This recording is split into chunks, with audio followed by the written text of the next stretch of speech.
Point of order, Philip Brett.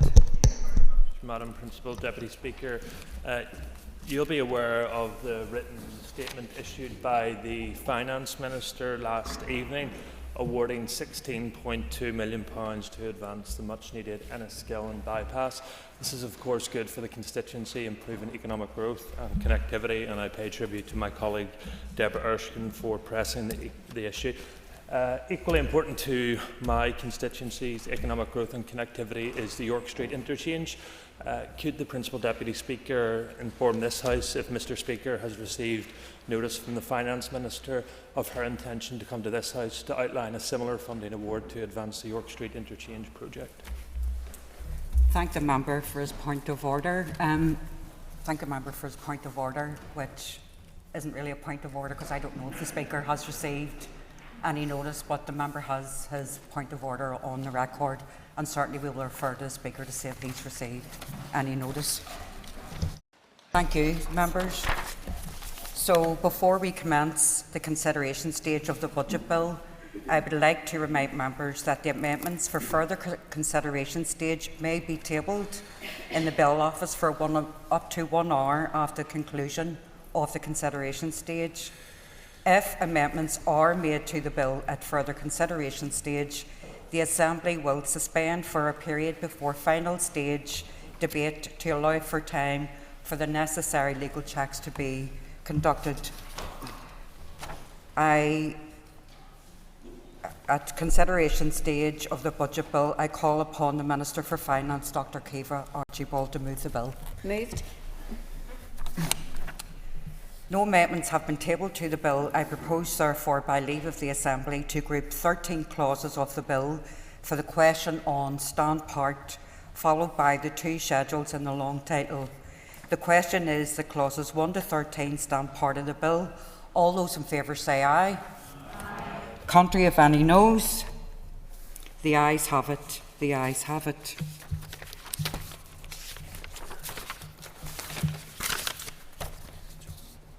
So the question is that schedules 1 and 2 stand part of the bill. All those in favour say aye. Contrary of any noes? The ayes have it. The ayes have it. The question is that the long title be agreed. All those in favour say aye.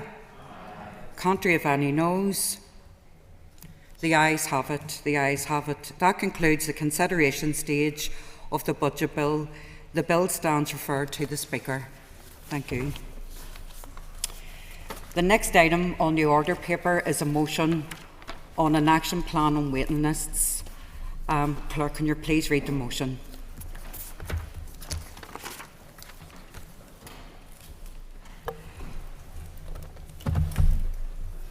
That this Assembly believes it is deplorable that none of the formal waiting time targets for health and social care services in Northern Ireland have been met since 2014. Notes with concern a recent Northern Ireland Audit Office report which indicated that a number of people currently on the health and social care waiting lists was equivalent to 26.3% of our population, more than double the figure in England. Further notes regional inequalities within Northern Ireland and the urgent need for same-time access regardless of where anyone lives, acknowledges the need to turbocharge investment towards tackling the waiting list backlog over the remainder of this Assembly term, stresses the value of partnering on a much larger scale with national and independent providers to maximise existing capacity, and calls on the Minister of Health to publish an updated action plan to tackle waiting time crisis within 6 weeks. Before I call Diane Dodds to move the motion, I just want to inform members that one of the urgent oral questions on junior doctors' strikes has been accepted by the Speaker. There's no decision made on the other yet, so I call on Diane Dodds to move the motion. Moved. Thank you. The Business Committee has agreed to allow up to 1 hour and 30 minutes for this debate. The proposer of the motion will have 10 minutes to propose, and the winder will have 10 minutes to wind. As an amendment has been selected and is published on the Marshall list, the Business Committee has agreed that 15 minutes will be added to the total time for the debate. Diane, please open the debate on the motion. Thank you, Madam Deputy Principal Speaker, or whatever way round that actually is.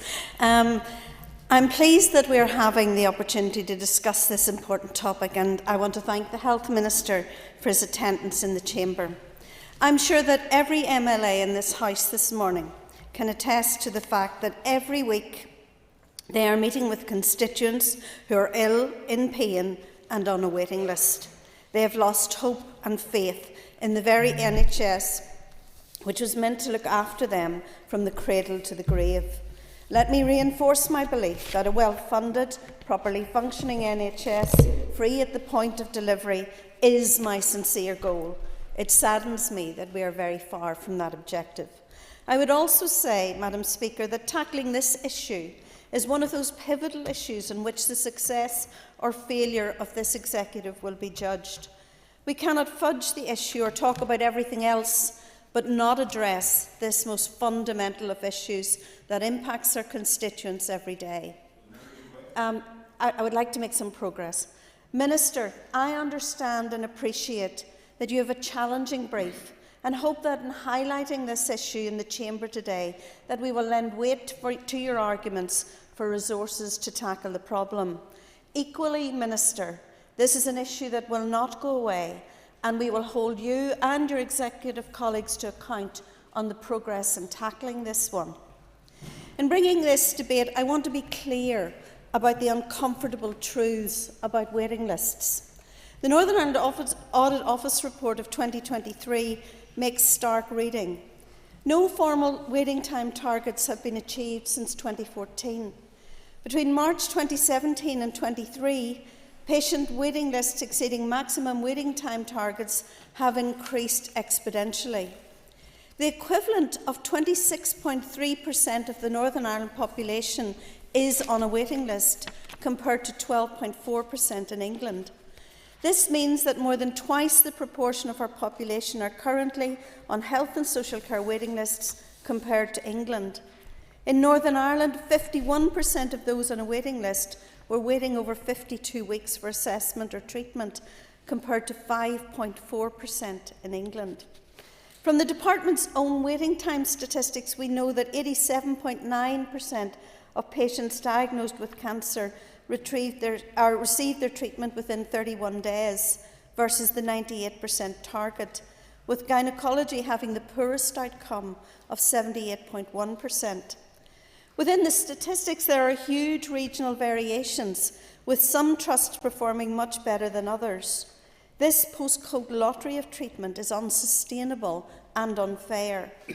Within the Southern Trust area, the wait for a routine urology assessment is 153 weeks, and a potential further wait of 151 weeks for treatment. The wait for a rheumatology outpatient assessment is 201 weeks, and for neurology 172. I have used figures for my local trust. Other figures are available, and the wait times are just as shocking.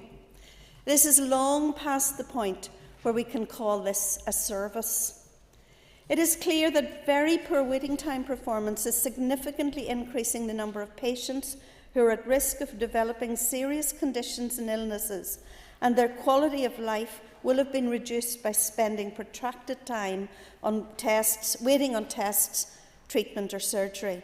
There is also deep concern about the prevalence of late diagnosis. Between 2012 and 2017, a quarter of all cancer diagnoses were made in emergency departments and not in primary or elective care. It is morally unacceptable that we are allowing patients to reach this stage in their journey before serious illness is detected. Minister, we all know that this is not a sustainable position. We know that Northern Ireland has the worst waiting lists in the United Kingdom. Simply doing a little more or investing a little extra won't make a significant difference, and that is why it is imperative that you and executive colleagues have a clear plan to reduce waiting times. In its latest funding offer, the UK Government has said that it will grant an additional £34 million to tackle waiting lists. However, the Northern Ireland Audit Office report indicates that £909 million would be required to substantially reduce waiting times.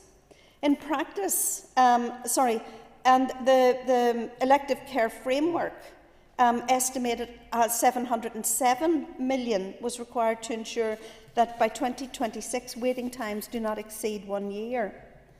The Department has now conceded that these targets cannot be met. And I know that you're very soon in post, Minister, but is this still your view? Stabilising this fundamental public service will require significant investment in funds. And we need, Minister, your department to provide robust figures on the cost of stabilising the service. And we will be watching the future budget proposals for investment. However, funding is not the only solution. Recruitment and investment in staff is vital. And I hope, Minister, that you will be able to reverse the decision taken last year to halt the recruitment of nurses onto our university courses. We trust that you will be able to reach satisfactory agreements in relation to pay, that our staff can feel valued, and that you will work with trusts to ensure that staffing levels are safe and appropriate. While there is a need to increase the number of staff, this must also be accompanied by an overhaul of an adequate, out-of-date and poorly maintained physical and digital infrastructure. These investments will lead to more efficient delivery of services. Other options which must be delivered include the use of primary care for routine elective procedures and in tackling the extreme pressures on social care. We need to be realistic about the extent of progress our system in its current form can achieve. We clearly don't have sufficient capacity, and all the retraining and recruitment efforts in the world won't turn that around in the short term. We need to find partners who can assist us, and we need to also look beyond our usual local providers. Our small independent sector in Northern Ireland will undoubtedly have a role to play, but it is dwarfed by the volume of the additional capacity that is needed. I will shortly, if you just let me finish this point. Continuing in the old way with small contracts at the end of the financial year will have only minimal impact. Indeed, I was very concerned when contacted by one of the private sector providers, indicating that patients that they had been anticipating this month for urgent red flag endoscopies have not been forthcoming due to trust financial concerns. They had made arrangements to carry out 2,000 endoscopies and 1,000 urology procedures in the 6 weeks up to the end of the financial year. Have these red flag patients simply ended up on another waiting list? I can only imagine the fear and concern. I'll give way to the member. I thank the member for giving way, and indeed I share the concerns she raises in relation to waiting lists and believe that it firmly impacts on each and every one of our lives. But does the member appreciate and agree with me that the absence of these institutions for 2 years and 3 years prior to that have contributed to the devastation inflicted on people and the huge and growing waiting lists that we face in Northern Ireland? Can I thank the member for his intervention? I'm not interested in playing politics on this one today. It is extremely important for Northern Ireland that we now go forward with a plan to sort out this issue. And every day those people are in pain actually want us to do that. Northern Ireland can only do so much ourselves. We must seek to partner on a much larger scale with national or global providers that can work alongside us and provide the additional skilled staff required in the short term as we enhance our own capacity. Let me be clear, investing in our own staff and infrastructure is my preferred option, but the needs of our waiting lists and the urgent requirement to address capacity will take radical short-term solutions. And I know that some in this chamber may have an aversion to considering working alongside the independent sector, but I'm not necessarily even suggesting that we have to pursue private providers.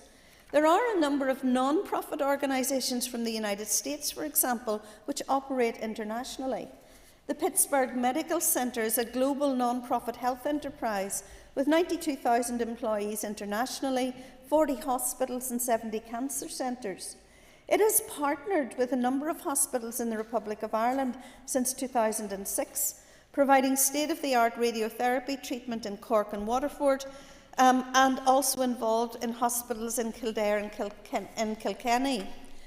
There is an undoubted political and broader interest from the US in Northern Ireland's affairs, and perhaps there are ways we can encourage and harness that for genuine practical benefit and for the welfare of our patients. We should not underestimate the anxiety people experience waiting for a diagnosis or the impact on loved ones. We recognise that additional money alone is far from the answer, as Northern Ireland has already the highest per capita spend of the whole of the UK. But we must maximise the outcomes from investment. We must see more procedures per session, and it is surprising that this can happen in the private sector but not in our NHS. There must be a clearer separation between emergency and planned care. Can the member bring her remark to a close? Yes, I had assumed I was getting an extra minute because Not when you're moving. All right. Sorry, thank you. And we need to sweat our assets. Can I take 2 seconds, Madam Speaker? The member's time's up. Sorry. Okay. Thank you. I'll call on Colin McGrath and move the amendment. Thank you. Colin, you'll have 10 minutes to propose and you'll have 5 minutes to wind. Please open the debate on the amendment. Thank you, Madam Principal Deputy Speaker. There has been no greater issue on highlights how sick our health service is than that of the waiting list debacle. So the fact that we are raising that and discussing this so early in our return is welcome. People have been languishing for too long on waiting lists. And it's probably too simple to simply point to COVID and say that that was the cause of any of the lengthy lists. It certainly didn't help. But the genesis of the problem goes back much, much further than that. To find the real answer, we need to delve into the strategy storage room in Castle Buildings, for it is here that we'll find the real cause of the problem. It's in that room that we will find many undelivered strategies, many that would have helped the waiting lists if they had been implemented. It's in that room that we would find many announcements to reorganise our health service. It's in that room that we would find plans that would reorganise and help if they had been enacted.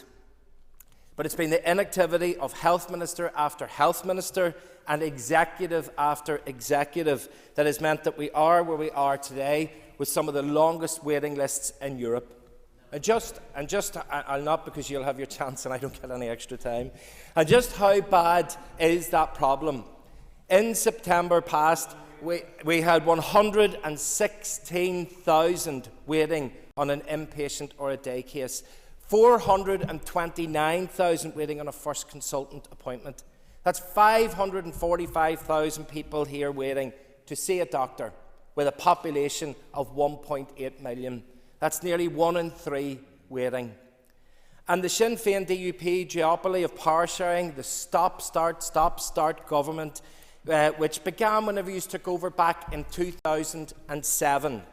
Since then, waiting lists are 5 times longer. 5 times longer. That's not a success in government. That is an abject failure. That's an embarrassment. In Scotland, the figure is 627,000. Scotland has a population 3 times what we have here. In Wales, the figure is 734,000, and they have 1.5 million more people. And before we hear any of it, the Tories fund them as much as they fund here as well. So let's not trot out the old lines so quickly and have a look at our own actions as well. It is political inability to solve the problem above anything else that is causing and feeding the waiting lists. It is stop-go politics that is the major harm of our health service. It is a health service that is crippled, being unable to take decisions because there is no minister that is causing the real problem. Now, the solving of the waiting list crisis will require a 2-pronged approach. One side will deal with those that are on the waiting list at the moment and need to be seen and sorted. The other is to make sure that we never end up with the lists as long as they are and have been. And I'll come back to that shortly. But on the issue of the political inactivity, having no assembly, having no executive, no minister for health, I'm somewhat surprised that it is the party opposite that is raising the issues of waiting lists, given that they have collapsed the government in this place for the past 2 years. And of course, an executive partner that collapsed it for 3 years prior to that. I am in no doubt that that hiatus, that double hiatus, has seen many people die while they were on waiting lists. They will have died with their health issues unaddressed, left in pain, left suffering, left as a burden on their family because their health issues could not be addressed in a timely manner. I think that of all the parties that could have brought a motion on the state of our health service, that it is the party opposite that collapsed government here for the past 2 years, paralysing our officials from managing the health service properly and causing the environment that has driven those waiting lists up, is a bit of an embarrassment. If you cannot draw the line between inactivity and having no executive and no government and the driving up of our waiting lists, that shows a major disconnect from reality. But we are where we are. We have waiting lists, and I have mentioned before, I think there's a two-pronged approach that is required. We must see the cash injection that will allow the backlog to be cleared. Those figures need to be driven down, down, down. And that will only happen by either asking our already overstretched staff to do more, which I don't think is possible because many of them are driven to the edge, or else we will have to use our private sector. It does exist out there, and we will have to use it. But let's not fool ourselves. These places are often staffed by medics that work in the NHS as well. How many of us have had constituents that come in and say, I went to my doctor and he said that I can't be seen by a consultant for another 6 or 8 months, but he's told me if I can go private, I can be seen next week. And often it's the same people. So we need to clear the backlog, and we will have to use that private sector. And this is where our amendment comes in to try and help with that, by explicitly calling on the Health Minister to refund the cross-border initiative and allow patients to utilise hospital and health services that are often closer to their own home than the places that they have to travel to. The scheme was successful. It was used by hundreds, if not thousands, of people previously, and I think that there's an opportunity for that to help and assist. If we're doing something right, which we've done in the past, let's do it again. The second approach is that we need to sort out the mess and see true and meaningful transformation. It is only that transformation of our health service that will allow the waiting lists to never grow to the length that they grew to. We must transform so patient flow improves. Just a few months ago, there were 4,000 people waiting on a domiciliary care package. And how many of them lay in hospital when they didn't have to, but they couldn't get home because there wasn't the care package? And that backlog goes out of the ward, goes down into the emergency department, it goes out into the ambulances that are parked outside, and it ends up when people dial 999, they can't get an ambulance to come and help them. The backlog is a chain effect, and we have to break that chain. That needs investment. It means recognising and valuing our domiciliary care workers so that it becomes a career that attracts people. And our cancer waiting times are horrific too, with many of the established targets not being met. Just one example, breast cancer patients. The target, 100% of referrals to be seen within 14 days. We haven't reached that target in 12 years. 12 years from we reached that target. And another example that people won't probably think about as top of the list, but dental waiting times. Before we talk about dental waiting times, let's talk about getting access to a dentist. Many in our community struggle to get a dentist to register with. They struggle to get an appointment. And if you're NHS, forget about it. But what is it that is the problem? We don't fund our dental sector properly. It literally costs dentists to be able to deliver NHS work. Who is it that would go to work if it's going to cost them to do their job? That isn't a real-world model. It isn't working. And when it isn't working, it's people that suffer. So we need to see a transformation plan with a budget, with an action plan, with a time scale for implementation on that transformation. We need to see what the changes are, but crucially, we need to hear what the benefits will be. The public need engaged with and informed so that they can see that the loss of a service from one medical centre, the gaining of another service from somewhere else, and the inclusion of a different one or a changed one, that will mean better services, better delivery, shorter waiting times, improved outcomes, and happier, healthier people. Then the waiting lists will come down.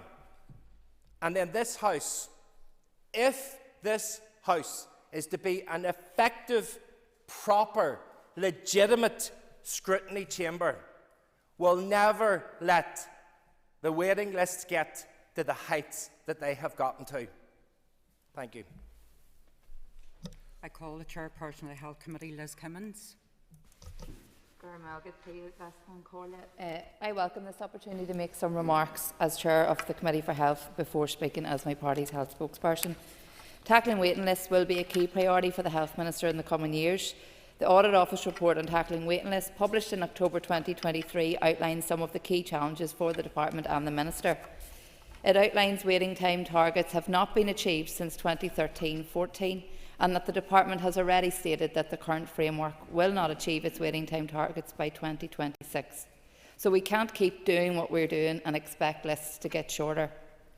As of the end of September 2023, we had 428,858 patients waiting on a first consultant-led outpatient appointment. That's up from 127,095 in March 2014. In 9 years, that's almost 1 in 4 of our population waiting on a first consultant-led appointment. We have 115,929 patients waiting for inpatient or day case treatment, up from 49,341 in 2014. That's 1 person in every 16 of our population waiting for treatment. And we have 188,850 patients waiting for diagnostic tests, over double from what it was in 2014 at 69,042, and that's 1 in 10 of our population waiting for tests. Due to the size of these lists, it can be easy to get lost in the statistics, but the reality is that each of these numbers are individuals in our families and our communities. Each of these cases are on these lists for a reason, and they need to be seen by the experts as quickly as possible. Unfortunately, due to the size of the list, people are waiting for record times. The number of people having to wait over 52 weeks for an initial appointment or for treatment is at an all-time high as 69.8% of people waiting over 52 weeks for ear, nose and throat treatment. As individuals wait on these lists, conditions are getting worse. People are experiencing pain, people are understandably concerned about their condition, and this does have an effect on well-being and mental health. And it can be a bit of a postcode lottery in relation to waiting times. For example, if you live in the Belfast Trust area, 33.8% of people will wait longer than 26 weeks for diagnostic tests, whereas it's only 13% in the Northern Trust area. We do need transformation of the health system and long-term investment in the health service to allow the very capable and committed surgeons, doctors and nurses to deliver the service they want to deliver. We need to ensure we have the right infrastructure and resources to treat our most vulnerable people. We can't allow people to go on waiting lists and progressively get worse while they wait for the treatment they need. But that will mean needing to take tough decisions on services. That will mean learning from best practice across our trusts and further afield. That will mean the need for a fully resourced multi-year budget. That will mean training and recruiting more surgeons, doctors and nurses. In the coming weeks, the Committee will hear from the Minister, the Department, the Trusts and other key workforce stakeholders on waiting lists. The Committee will undertake its scrutiny role and look forward to considering any action plan that is brought forward by the Minister to address this issue. I'll now make some remarks. Can call it as Sinn Féin Health spokesperson on this. And as we've discussed, waiting lists have continued to soar, particularly in the last number of years, and we're seeing some shocking figures over a short period of time. As people face unprecedented waits for the surgeries and treatments they badly need, inevitably causing their overall physical and mental health to decline further and creating additional pressures on our already struggling health service. In NDNA, commitments were made to prioritise tackling wait lists, yet 5 years later, not least due to cuts to the fund by over 30 million in an effort to manage budgetary pressures, but also as a direct impact of the COVID pandemic. I will, yeah. I thank the member for giving way, and I couldn't help but think when she was talking there about Daisy Hill, which is obviously close to both our hearts, being near Armagh and Southdown. And she'll agree with me, Daisy Hill is strategically placed on the Belfast-Dublin corridor, and I think roughly 3 million people can access it within 90 minutes. Would she agree with me that it is positive that Daisy Hill is now an elective overnight surgical hub, but that it can do so much more in terms of playing its role in tackling waiting lists? And what we need to see is the Minister publishing a plan for actual investment in Daisy Hill so that it can actually help to address some of the issues that we're speaking about today in terms of waiting lists. Members, an extra minute. I thank the member for her intervention. I think that's a critical point. As she has alluded to, Daisy Hill is a hospital very close to both our hearts, but a very, very important hospital in our hospital network, and can offer so much to tackle the issues that we're dealing with here today, with the fantastic staff and services, and most importantly its key location in relation to on an all-island respect as well. So I think that's a very, very important point. But fundamentally, if we are to tackle the huge problem of waiting lists, then we need to address the workforce crisis that is impacting right across our health and social care system. If we do not have the staff required to deliver the services needed, that means the domestic staff in our hospitals, theatre nurses and doctors, specialist surgeons and consultants, auxiliary staff, domiciliary care staff and rehab staff, all of those staff who cover a wide variety of roles which a patient will come into contact with on their journey before, during and after they receive the surgery or treatment they've been waiting on, then this problem will only get so much worse. It is positive that the Executive has prioritised public sector pay, and I do hope this will go some way to ensuring we can retain the fantastic staff we currently have, and in the longer term attract staff to fill the thousands of vacancies that continue to exist in every corner of our health comments service. to a close, please. Time's up. Do I not have an extra minute? Oh, sorry. Thank you. Okay, I call upon Deputy Chairperson of the Health Committee, Donny Donnelly. Deputy Chair, and could I thank Mrs Dodds and Mr Robinson for bringing this motion to the Assembly today. I look forward to working with both of them as fellow members of the Health Committee. On behalf of my party, we will be supporting this motion. Mr Speaker, Madam Deputy Speaker, the current waiting times in Northern Ireland are deplorable and unacceptable. As it is stated in the motion, none of the formal waiting targets for health and social care services in Northern Ireland have been met since 2014. Some of the more specific statistics are truly shocking. The Northern Ireland Audit Office report has highlighted there just how rapidly the number of people on waiting lists has risen. For example, since March 2014 to March 2023, the number of people waiting for an initial outpatient appointment has risen by 216%. The number of people waiting for hospital admission has risen by 147%, and the number of people waiting for diagnostic tests has risen by 151%. The same report also highlights how these numbers will only get worse without imminent action. For example, the Department of Health's elective care framework has projected that the outpatient waiting numbers could grow by 91% from 335,000 in 2021 to 640,000 by 2026.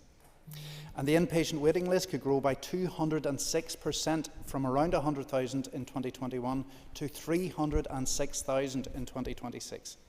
These numbers are surely not sustainable in a population of approximately 2 million. Madam Deputy Speaker, these are huge numbers, but it shouldn't be lost on any of us that these are our families, our friends and our neighbours and people in our communities. These are people living in pain, losing their mobility and suffering from mental health issues and loss of well-being while they're waiting on tests to see whether or not they may have a very serious illness. Previous attempts to reduce waiting times have not been successful. Previous departmental initiatives, such as the elective care plan in 2017, with a target of ensuring that all patients would be seen within 1 year, did not meet its prescribed targets. On the basis of the aforementioned 2026 projections, the Department will not meet its targets as set out in the current elective care framework from 2021. We need to ask why waiting lists are so long in Northern Ireland, especially when compared to the rest of the UK and Ireland. Many of the issues facing Northern Ireland and our health system have been national or international in nature, such as the impact of austerity, Brexit and especially the COVID pandemic. But when we don't see such devastating numbers in England, We can't ignore or forget the damage done by political instability in this place, particularly the fact that we have not had an executive, a health minister or a health committee for 5 out of the last 7 years. And 2 of the years when these positions were filled, they were understandably had to prioritise managing the pandemic, making meaningful reform impossible. It is welcome that we are back in this chamber and debating this and other vital issues, but until we have a truly sustainable political system, we will not be able to deliver the transformation that is urgently needed. With that in mind, we must reform these institutions to ensure that never again one party can hold down the entire political process. It won't be lost on anyone that the waiting lists have got much worse during the period when the Assembly is not functioning. But there are a number of key issues specific to the health system I would encourage Minister Swan and the Department of Health to consider. One of the reasons why our waiting list is so long is because too many people are referred on to them in the first place, rather than being diagnosed or treated quickly along a more appropriate pathway. As highlighted in Bengoa report, the majority of HSE resources are invested in delivering acute care, and as a result, some services have been delivered suboptimally. The evidence is clear. Specialised procedures concentrated on a smaller number of sites and dealing with a higher volume of patients will improve outcomes. We support such reforms, focusing on providing diagnostics and treatments far more quickly, especially within primary care, and this will assist in bringing down waiting lists. Another issue remains the difficulties around recruiting workforce and vacancy levels in particular. On the 30th of September 2023, there were 6,920 HSE vacancies across Northern Ireland, a vacancy rate of 8.2%. This represents a 14% increase when compared to September 2018. A major issue remains the lack of legislation on safe staffing and adequate pay, 2 very important issues that I would encourage the Minister to bring forward legislation on before the end of this mandate. But we have other issues specific to Northern Ireland. For example, the higher wages available in the Republic of Ireland has led many consultants to work there while continuing to live in Northern Ireland. This has exacerbated consultant vacancies. On top of those other factors is the intensity of COVID-19 pandemic, which our health service has not fully recovered from. I know these issues are well known to the Health Minister, and I look forward to his plan for beginning to address and progress and transformation. Thank you. Thank you, Donny Cullinan Chambers. Principal Deputy Speaker, and I welcome the chance to participate in this important debate. It's been 2.5 weeks from the restoration of the Assembly and the Executive, and today's debate, I hope, will act as an important and early opportunity for all parties around this chamber to put on record their commitment to making tackling waiting lists one of their greatest priorities. Northern Ireland waiting times position is utterly abhorrent. It's outrageous as much as it is morally intolerable that we have so many people on waiting lists. We must also never forget that with the passage of time, it is recognised that some patients come to even greater harm while they endure the stress and pain of delay. I'm sure every MLA in this Assembly will know a friend or family member on a list for either a consultation, a test or a procedure, and similarly, we will all have been shocked by stories, experiences and sometimes delays encountered by our constituents. But as the motion rightly puts it, our waiting times have been falling behind for the last decade. There are lots of reasons for that, but I'll only mention 2. Firstly, decisions were consciously taken at that time by previous ministers and senior officials to no longer bridge the gap between limited capacity and increasing demand with additional funding allocations. Would the member give way? I will. Would the member agree with me that the issue has been that there hasn't been the support given to the Health Minister during the previous period of time, and what we need to see now is a dedicated commitment from all executive parties and everybody around this table to be able to support our Health Minister in his difficult task? I absolutely concur with those remarks. Whilst I understand that the Executive was facing financial constraints of its own, such unilateral cessation of funding put many waiting lists into a tailspin.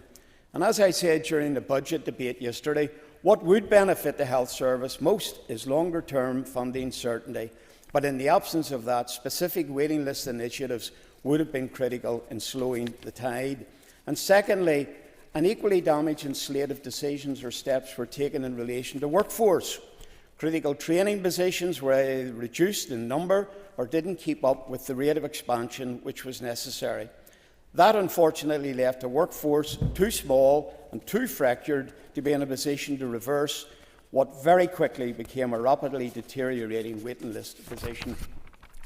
Whilst I note the motion is asking for an action plan within the next 6 weeks, with respect to the proposers, we don't need any more words down on paper. We need focused and targeted delivery of what has already been said is deliverable and to which all political parties previously give their support towards.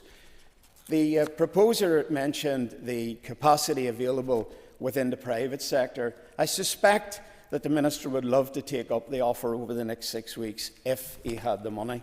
And whilst every so often there is a glimmer of hope, such as the restoration of pay parity in January 2020 or a big expansion in training numbers, sadly the failure of politics often gets in the way of permanent improvements and regression creeps back in. I'm really fearful that in the time ahead that we will look back to the most recent 2-year period of political stalemate and the 3 years that happened from 2017 to 2020 and see just how much enormous physical and mental harm was inflicted upon so many of our people. Whilst there have been some hugely welcome progress made with the strategies and action plans published in 2021 and 22, like so many other important areas of work, they suffered as a result of funding uncertainty. And of course, it's not just those people stuck on a waiting list that have to endure the fear and the concern of delay. We should never forget the moral distress being felt by clinicians. They can see the needs of their patients, yet all too often they know that the patient isn't getting the support they need, that their skills and judgment tells them is really necessary. That is why it would be unforgivable if we didn't best maximise every single opportunity available to us, both within and outside of the health service here. The proposer, in her opening remarks, referred to uncomfortable truths. There should be no doubt that our absence from this chamber for 5 out of 7 years has not been helpful to any of our public services. We owe it to the people of Northern Ireland to work together to pull our health and social care system back from the brink. We will only achieve this by working together and not making health a political football. However, I have a sense that we may drift into that situation. The public of Northern Ireland will not thank us for doing so. Thank you. Thank you. Our next speaker is Orlia Flynn. And I speak in support of the motion and the amendment today. And obviously, just to say at the outset that we all know that the current situation in relation to our waiting lists at present is completely untenable for both patients and for our staff. I know that some other members have mentioned cancer, domiciliary care, gynae and oral health, but I would also like to say that we know that mental health and physical health are obviously very intimately linked. And I do want to touch on the fact that the long waiting lists also for mental health services in particular are also unacceptable at the moment. Poor mental health alone, aside from the elective care and the physical mental health, is costing the economy here $3.4 billion each year. And 1 in 10 of our children and our young people at any time are experiencing anxiety or depression. We heard recently, it was carried in the media, it was last week or the week before, the figures that 10,000 children have sought mental health support last year, and a third of those were still waiting on their first appointment just by the end of 2023 there. So I know that the motion also does refer to the fact that people need to receive that same time access regardless of their postcode or where they live, and we all know that at present that's clearly not the case. And just to go back to the children's mental health story that was covered the other week, again it just shows you how waiting times are varying between the trusts. So the average waiting times was going from 5 months wait in the Belfast Trust to less than 9 weeks wait in the Southern Trust area. So it's definitely an issue that we need to grapple with because it's not fair. And some children are literally waiting years on getting mental health supports. The longest wait was within the Belfast Trust, that some children were actually waiting nearly 2 years. And I think, like, obviously in terms of protecting our young people and looking out for our children, I think that these waits are just wrong, and no family, no child should be waiting that long on a waiting list. Again, the CAMS funding at the moment is approximately 20 to 25 million per year, which is around, it's between 6.5% and 8.5% of the overall mental health budget. And I know that the mental health strategy, the hope is to try and increase that percentage of the budget up to 10%. So I'm hoping that that will be the case in the time ahead, because again, that will help with the overall waiting lists. The recent workforce review that was done in terms of mental health has shown that we need almost 2,000 additional workers to provide adequate mental health services. So again, when we're talking about, in addition to funding for waiting lists, which absolutely is an immediate priority, we also need the additional funding for additional training places and for our workforce. And again, in terms of mental health, that would be specifically around psychology and psychiatry services. Yes. I thank the member for letting me intervene. I know mental health is a real passion of hers, and would she agree that also we need to ensure that the community and voluntary sector are included in terms of mental health provision as well in our communities?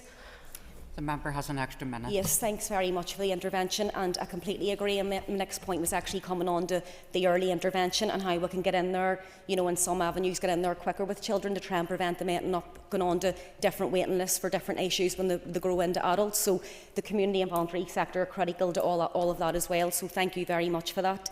And again, it's important that people are getting provided with the right support at the right time. So regardless if you're starting off with a mental illness or a mental health problem, that will have an impact on your physical health the longer you have to wait to be seen. And then vice versa, if you're on a waiting list with a physical health problem and you've long delays to be seen, then that can also impact on your mental health. So we need a two-pronged approach to try and help and support people with both physical and mental health issues. And then again, just some stats on the waiting list for adult mental health services. We know that they've almost doubled over the past 4 years. The number of young people waiting for access to CAMHS has tripled over the past 4 years. So again, someone had mentioned earlier, we need to be making sure that it's not coming down to people's personal finances in terms of how soon they can be seen or how soon they can be treated, because we know that not everyone can afford it. And the people who can least afford them and pay for them are sadly the people that are living in our most deprived areas here locally. And again, just, yes. I would agree with the member, and I think it should be noted that Northern Ireland households have the lowest disposable income in the UK as a whole, and certainly we have lower capacity to access private medical health care.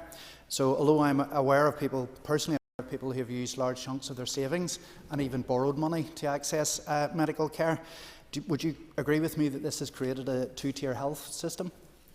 It absolutely has, and it's completely unfair, I think, to expect any family, especially families who don't have the means and don't have the finances, to try and have that additional pressure of trying to pay to get their loved ones to be seen and treated in terms of their health care.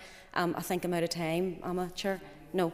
Okay, so yeah, look, maybe just to finish off then, I know that the motion was saying it does recognise the impact of the mental health and physical health in terms of our patients, but we know that everyone that's out there and that's watching this debate at the moment and who are waiting on these waiting lists, it's having a massive, massive impact on their lives. And I think that, especially in terms of the amendment as well, any practical steps that we can take and the Minister can take and the Executive can take to try and help with these waiting lists, I think we need to make that a priority for everyone. So grateful for the motion today and in support of it. Since this is Alan Robinson's first opportunity to speak as a private member, I would just like to remind the House that the convention is that someone making their first speech is made without interruption. Alan Robinson. Thank you, Principal Deputy Speaker, and my congratulations to you in your recent elevation to this House. Before I begin my remarks on this very important topic, can I just step back 2 years to offer my appreciation to those across East Lothian Derry who ensured that there would be 2 members of my party to represent their interests. I would also like to pay tribute to George Robinson, MBE, whose seat I replaced. George served 18 years in this place and began his almost 2-decade stint in here at a very youthful age of 62. Unfortunately, having enjoyed only 11 months of retired life, he was struck down by ill health, but typical of the man that George is. He's fought his way back, he's living independently again, he's back to driving, and he's back to enjoying following local Irish League football.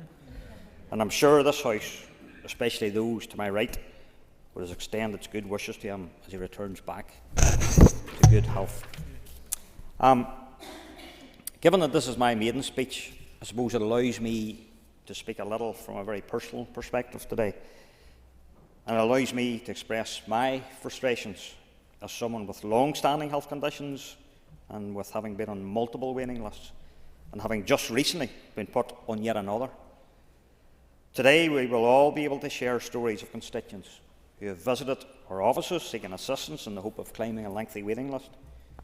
All of us can give accounts of people who we represent having no other option but to part with their life savings or to borrow many thousands of pounds for urgent treatment, forcing themselves into a world of debt.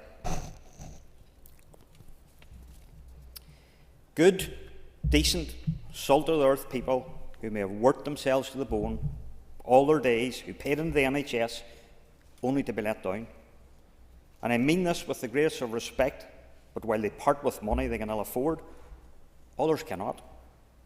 They descend into greater ill health, which ultimately becomes more complex and expensive to treat, and some even die. That's the stark reality that we're dealing with. And whilst we could all fill the business of today with examples of human suffering, we must also deal in the hard facts. We've heard earlier, as of September last year, 429,000 people were waiting on a first outpatient appointment, of which half were waiting a year. Some of those people will die, and at best their quality of life will be poor. And those waiting times are the worst in the UK and amongst the poorest outcomes in Western Europe. And we heard earlier that a quarter of all cancer diagnoses between 2012 and 2017 were made in EDs. And that's a postcode lottery that has been played out in relation to cancer wait times, with the Western Trust seeing much better performance towards meeting targets than other areas. I could go on and on and on here today, but I just simply don't have the time. The new Health Committee meeting heard last week the stark reality that we all must bear. 34 million from the British government to tackle waiting lists is nowhere near enough, and indeed it would take hundreds of millions and even years to properly address. And that's not my words, but it's the words of the CEO. And that brings me to my own personal experience. One such waiting list that I was placed on several years back, where my GP had initially told me that I would have an 18-month wait. 18 months came and went, 19 months, 20 months, 21 months. And when I became aware that the consultant carried out work in the private sector, I queried, merely out of interest, how soon I could be seen. Could I attend next Thursday? Was the answer from the consultant's PA. Could I attend next Thursday? So the take-home message for me was that the wealthy can stay healthy, whilst the rest of us just have to wait. But the right to health should belong to everyone. But it also showed me that the capacity within the private sector is one that should be grasped. The use of private hospitals and providers across the British Isles and further afield is critical and looks like the only short-term option. This should not just be focused on surgery, but the full suite of professional skills and services needed to reduce the current backlog.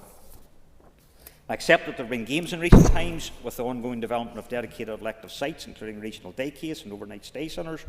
However, significant further expansion is required if we are to see better progress in dealing with waiting list backlogs. We must maximise outcomes from additional investment. Continuing with the same level of small contracts with independent providers cannot deliver the tangible progress that we crave. The Department of Health must be seizing opportunities to forge larger national and global partnerships with NHS in other parts of the UK and independent providers to crack down on waiting lists. We owe it to the thousands upon thousands of our constituents. Time's up. Thank you. Colin Neil McAllister. Thank you, Principal Deputy Speaker. I rise to support the motion today. I'm grateful for the member who brought it forward. Indeed, in our first committee meeting that we had last week, it was an issue that all of the members shared, and we look forward to having the Minister at Health Committee to discuss plans to tackle the waiting lists soon enough. And as I said yesterday, or last week, when we spoke about health and the Women's Health Strategy, we recognise, Minister, that you're only in the post a number of weeks. But you were Minister for a number of years, before suspension. So I don't doubt that you can really hit the ground running and that you will come back to us, maybe not 6 weeks, but hopefully soon enough, to actually set out what actions that will take to drive those waiting lists down. We've heard from many people in the chamber today regarding the waiting lists. Despite us spending more per head in Northern Ireland than anywhere else in the UK, we have by far the longest waiting lists, and often those who have the means to pay go private, further exacerbating the problem, because as the previous speaker just said, and I assumed what you meant was it was the same consultant that you were waiting to see through the NHS, but you could pay private and see them quickly. Where is the equity in that for the people of Northern Ireland? We really need, as many speakers have said, an NHS which is free at the point of entry from the cradle to the grave. But one of the reasons that I want to focus on why the waiting lists are so long is because there are no spaces in our hospitals too, because their bed capacity is just maxed, and it's because people cannot be discharged on time. We have seen in recent years, especially around the Christmas period, when times are really tough, of families being asked to come and pick up loved ones, maybe look after your loved ones more at home. But really, we shouldn't have to do that in this day and age, rely on loved ones to actually take that care of people who deserve it, whether it's in hospital or in their own home. But why are we at that situation?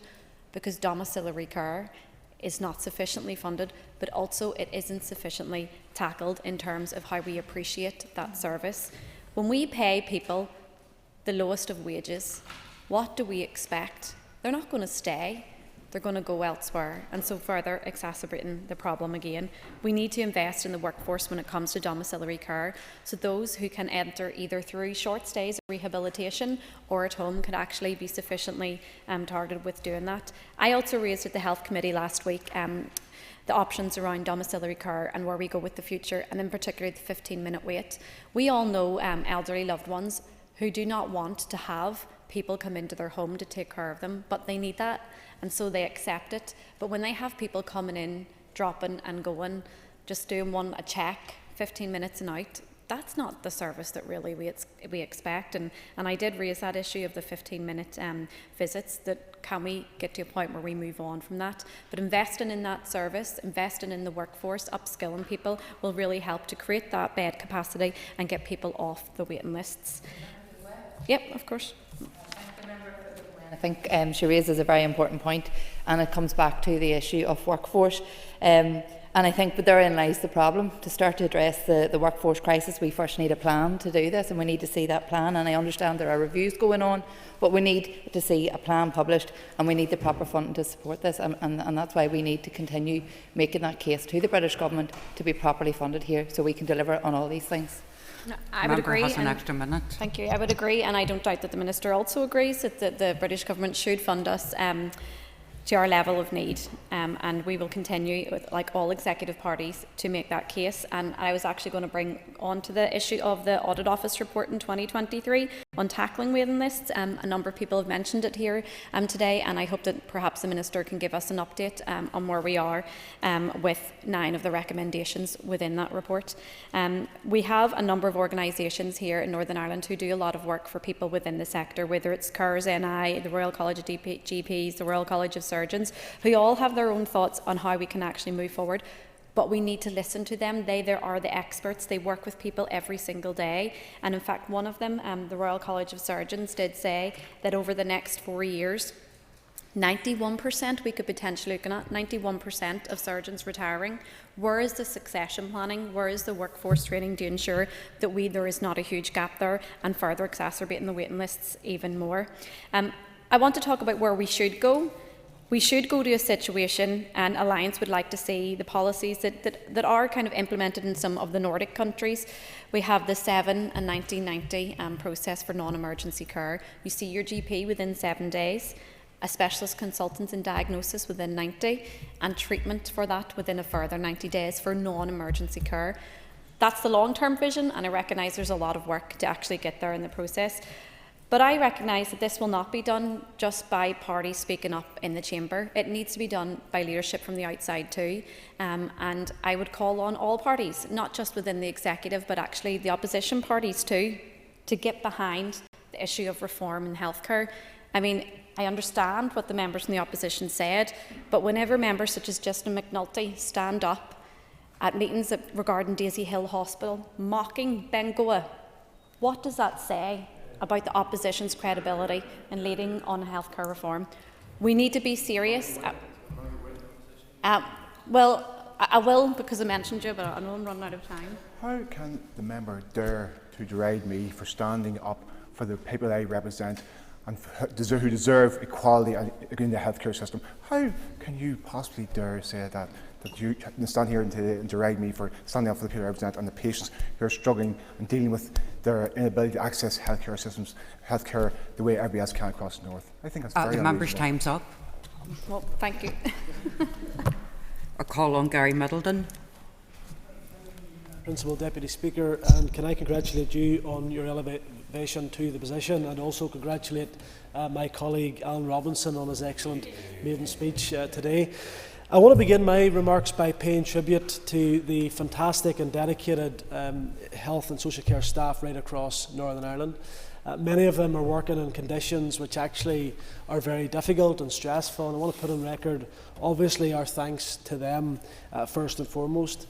As others have mentioned, it is the sad reality that here in Northern Ireland, our waiting times are not only the worst across the United Kingdom, but indeed are the worst, or some of the worst, across Western Europe.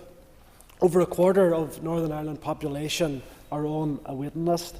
It is also the sad reality that a growing number of our constituents and people within our communities are dying whilst languishing on waiting lists.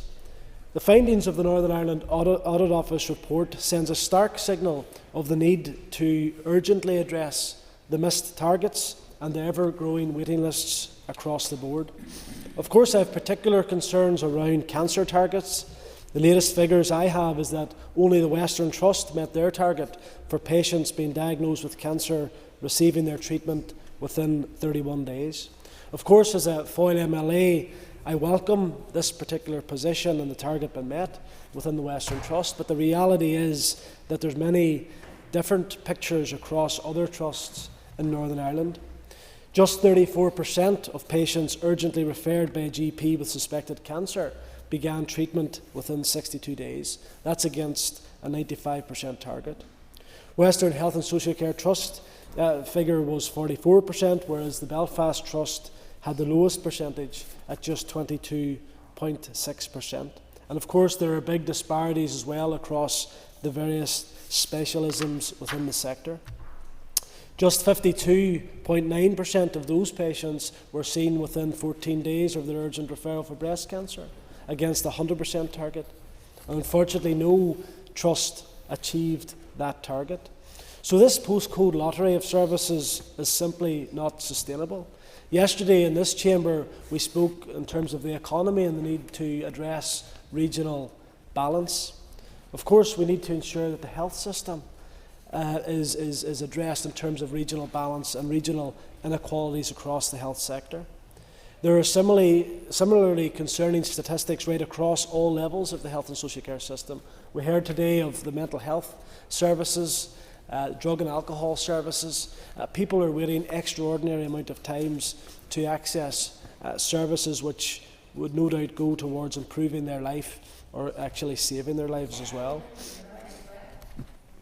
I will indeed, I'll give way to my colleagues, sorry. And I thank the member for giving way. While people are on waiting lists, and I'm glad he mentioned about drug and alcohol services, while people are on waiting lists, they obviously have a deterioration in their mental health, and some of them do turn to drug and alcohol abuse, and therefore that will be more of a cost to our health service while they're on a waiting list. We're actually seeing a problem in other services as a result of that. The member has an extra minute. And can I thank the member for that intervention? It's a very timely point because the member touched on the community and voluntary sector earlier as well, and the various organisations who can help alleviate the pressure and ensure that there's not a greater cost going down the line. The problem that I and the concern that many of us would have is that the cost ultimately could be a life, and I think that that's something which would concern us all. But I also want to raise the need to address urgent and emergency care as well in terms of our emergency departments. There's frustration at the amount of people, unfortunately, who can't get access to their GPs. The statistics that I have, it said that almost 20% of attendances had been referred to our emergency departments by GPs. That only accounts for those who actually were referred. There's many people, unfortunately, who actually can't get through to a GP, so they themselves just present themselves to the emergency department, even though that mightn't be the most appropriate place for them to be. Does a member? Yeah. No, his time is running out, so I'll just make a quick point in relation to access to GPs. As others have said, when people are waiting on a waiting list for long periods of time, they start to develop other conditions which will require them to present to their GP or to the emergency department more often. And with that said, do you think then do you agree that we should be using all those tools that are readily available to us to reduce waiting lists in the here and now, including the reinstatement of the Cross-Border Health Directive, which we know has been very successful and works well for our constituents right across the north? Yeah, no, absolutely, and I think that we need to look at every type of initiative. We see even within our GP services the use of multidisciplinary teams. There's various mechanisms we need to use. We can't rule things out. We need to be looking at what's the best possible outcomes for our constituents. Just in closing, the Audit Office report obviously sets out a number of recommendations. I think at this point, and I agree with members, we have had a lot of strategies. We do need an action plan. We do need something we can point to and say this is now the course of action we're going to take. We've waited far too long for our waiting lists to be addressed. I think now is the time to bring forward that action plan and ensure we can deliver for our constituents. Thank you, Principal Deputy Speaker. Thank you. Can I call upon Paula Bradshaw, please? Thank you, Madam Principal Deputy Speaker. I rise to support the motion and the amendment. I will be focusing on what we've learned from the audit report and also from other reports and evidence on how we could do things differently. So the Audit Office report does refer to the need for extra money, and we need to be clear about one thing. The Department of Health already spends approximately £4,000 for every person in Northern Ireland, and I appreciate that we have an ageing population and that multimorbidities and more expensive treatments, for example, but we do have to recognise that we cannot continue to have a greater percentage of the overall budget share, and we need to be using our money more efficiently. So I want to ask the Minister if he could outline, if not today, sometime in the future, how he's going to ensure greater financial accountability in terms of commissioned services within our trust. Those who were on the former Health Committee and others who are watching this will know that if the trust is given a certain amount of money for a certain number of orthopaedic surgery, for example, for 30 and they only deliver 20, they don't have to give the money back for the 10 they didn't deliver. Now, I have no doubt that the trust has used the money efficiently and for good ends, but there's no accountability and transparency in terms of the use of that money. And that leads me on to the second point, and that's really about the use of locums. I met with the former Chief Executive of the Belfast Health and Social Care Trust in 2016, I think, and he at that time said that we need legislation here in Northern Ireland to put a cap on the amount of money that's spent on locums. That was 8 years ago, and I very much take Colin McGrath's point there around the stop-start nature of our politics here, but we need to be looking at the amount we're spending on our locums. The third point I would make under this is the effective use of our consultants' time. So as people will be aware, consultants are given a certain number of slots a week that they have to deliver. If they use one of those slots travelling down to Skillen, spend some time doing it and travelling back, then they've lost 2 slots in the week. So I think we need to be looking at better use of our consultants' time. Moving on, Principal Deputy Speaker, we have heard a lot of quotation here today around how many people are on the waiting list, but we're talking about cases rather than people. Some people may be on 3 or 4 waiting lists, so I would appreciate if the Minister could tell us how he is going to use that information, bring it forward, so that we have a far clearer picture, because it is ludicrous that we would have so much of a percentage of our population on waiting lists. We need better clarity of how that information is collected and presented. Moving on then as well, my party will be supporting the amendment for the Cross-Border Healthcare Directive, but people need to be clear. What that means is that we are using public money from Northern Ireland to pay private hospitals in the south. And I have many constituents who are delighted about that scheme and want it brought back, and I want to see it brought back. But as the No, I'm going to ask, I'm going to allow an intervention from the proposer of the amendment, whether you would also be in favour if we extended that scheme so that anybody on the waiting list can use any private provider across these islands, north or south. Is that what the amendment's about? It's about making sure that we drive those lists down by using any opportunity that there is and use any weapon that's at our disposal. People can't be on waiting lists any longer than they currently have been. The member has an extra minute. Thank you, Principal Deputy Speaker. So if the Minister can refer to that. I've never got a straight answer from the Department of Health, Deputy Speaker, as to why, if we're OK sending money south, and I have no problem if it gets people in my constituency off the waiting list, why we would not afford the same opportunity to private providers in the north to drive our waiting list down. So I would like an answer on that. The last area I want to focus, two last areas, and my colleague Nuala McAllister briefly referenced it.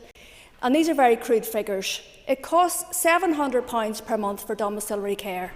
It costs £700 per week for a nursing home, a care home, and it costs £700 per night for a hospital bed.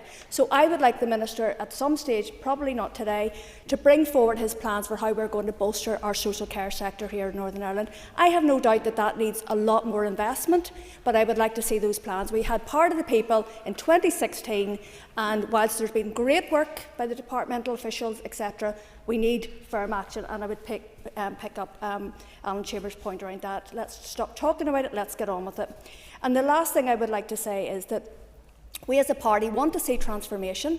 We want to see Bengoa delivered. We very much have always supported the elective care framework, but we want to see the long-awaited hospital reconfiguration design plan. We need that consulted upon. We need to bring forward the plans, and that, again, action, not words. Thank you.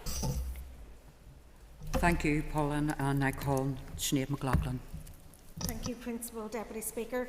Imagine that everyone in this chamber knows someone who's waiting on a health procedure, whether it's a family member, whether it's a friend, or whether it's a colleague. We have all seen people wait an interminable amount of time for operations that they should be able to expect in a matter of months. I've lost count of the number of constituents that I have met who are wrecked with stress, anxiety, waiting years in an appointment that could be life-changing, but feels like it may never arrive. Last week we debated the priority given to women's health, and one such area of waiting lists is the gynae services. Responding to a survey that I delivered last year on women's experiencing accessing care told me that her long wait, she said, "It has taken me almost 4 years to get some form of outcome, even though I still believe that they have misdiagnosed me. I am worse now than when they tested me, but I am told a long waiting list is ahead again." This is really a moral outrage in 2024. It's a fundamental failure in government. And I welcome the urgency of this motion, but with the greatest respect, never mind the 6 weeks from now, we should have been here to deliver 2 years ago.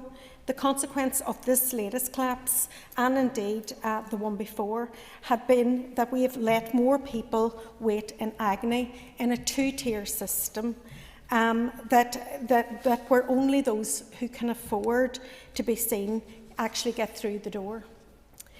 These are the human consequences of constant collapse. It is yet another reason, in case we need any more, why we should really commit to never collapsing this place ever again. The transformation of our health service will take time, now much longer than it could have otherwise have taken, but in the meantime we need to follow what works, and that includes restoring the Cross-Border Healthcare Directive. We are one island, and we all know that health problems don't stop at borders. Brexit was a serious blow for our health service, not only because it removed the Cross-Border Healthcare Directive, but it also, under the freedom of movement, we had the ultimate cross-border healthcare directive for our medical professionals, and that is really something that we are all feeling and we all regret, and has added to the waiting times. Now, the very least that we can have is an arrangement again with our closest neighbours. This is sensible and it's practical step that could make a real difference to people right across our communities, and I know that it has served many of my constituents really well. Will the member give way? It certainly will. I thank the member for giving way. Would the member agree with me that the announcement made by the UK Government yesterday about care workers and others not being able to bring their family members with them is utterly punitive, flies in the face of any sort of realisation of the struggle of our health and social care right across the UK, but also in the North? And would she agree with me that that needs to be rescinded at the earliest opportunity? Sinead, you have an extra minute. Thank you. I absolutely agree with the member. It's self-sabotage. It's unbelievable that any minister would take that tone and direction when the health service is in complete, disarray right through Tory government. That's all I can say. In the Western Trust alone, more than 700 patients benefit from the Republic of Ireland reimbursement scheme. Restoring it is just common sense, and I hope members from across the chamber will support it.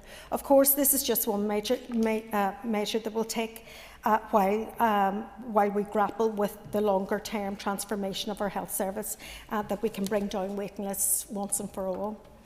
It will not solve this crisis overnight, which is the product of decades of underfunding, political collapse, dysfunction and poor accountability, but it will make a difference for some patients.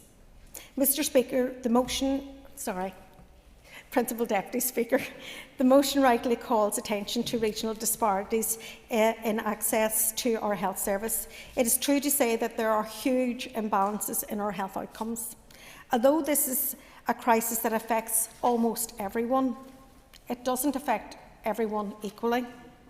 In recent years, the figures actually show that the male life expectancy has declined in the most deprived areas of Belfast and Derry.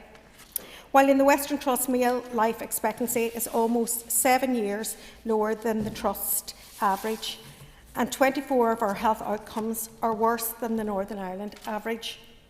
In my city and region, we have a crisis of addiction and poor mental health, driven by poverty and the failure of government to address that poverty.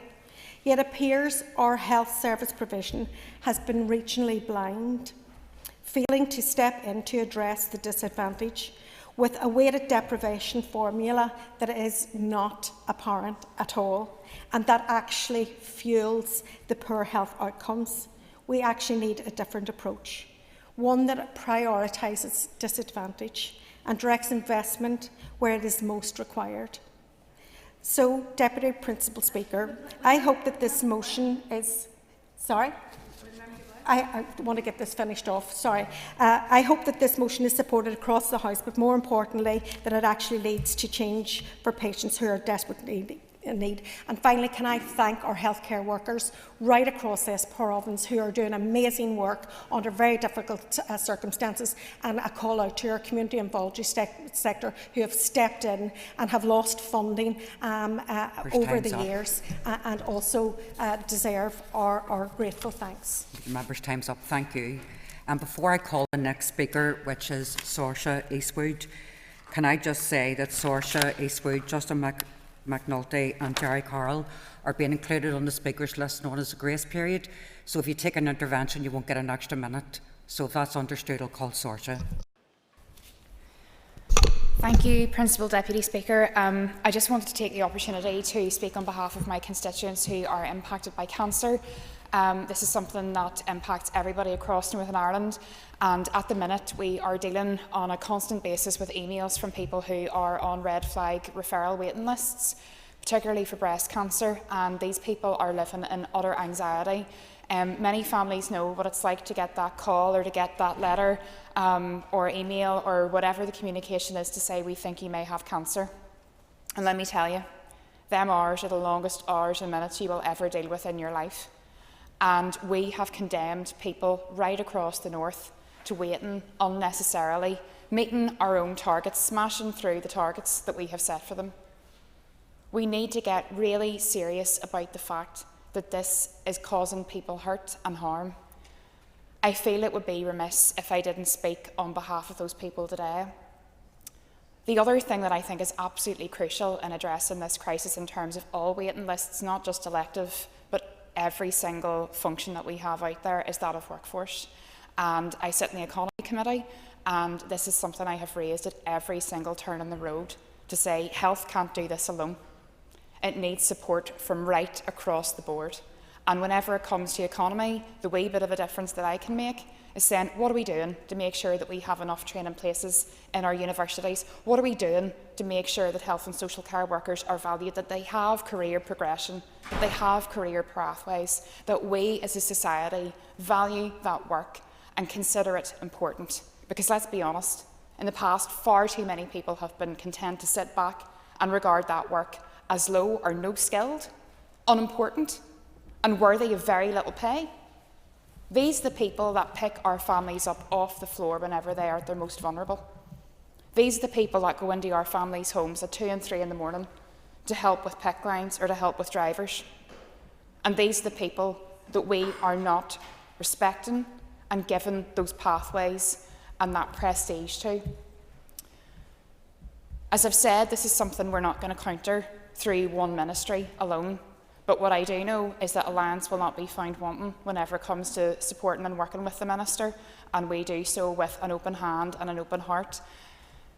Finally, I would just like to close by saying that transformation is something we talk about, and it's not easy, I get it. But whenever you have a loved one sitting in hospital facilities for 3 and 4 months, living for 16 weeks at a time, in accommodation that would not be fitting of anywhere else, you understand this is why we need to do transformation. This is why we need to do this. So my family member doesn't have to go through what your family member went through. It's easy to say we want everything, but the only way we're going to do that is by being realistic and honest and doing things in a structured and strategic way that means everyone can get what they want. But we need to do it together, not just one department in isolation. And I know that the Minister will have my support and that of my colleagues, and I thank the Principal Deputy Speaker for giving me the time and the grace period to make my points. Thank you. Thank you, Saoirse. I call on Justin McNulty. I raise to support the motion and amendment. This is an extremely important debate, and I want to thank Ms Dodds and Mr Robinson for bringing the motion before us today. I also want to thank my party colleagues, Colin McGrath, Shane McLaughlin and Pat Smith-Long, for their very important amendment. Let's make no mistake about it. Waiting lists and waiting times for health and social care services in the North aren't just a crisis, they are a scandal. Throughout the course of this debate today, let us endeavour to reject any assertion that this crisis has been brought about as a consequence of the pandemic. As the motion quite rightly points out, we haven't met a formal waiting time target in the North since 2014. That's 6 years prior to the onset of the pandemic. The statistics are startling, scary and sad.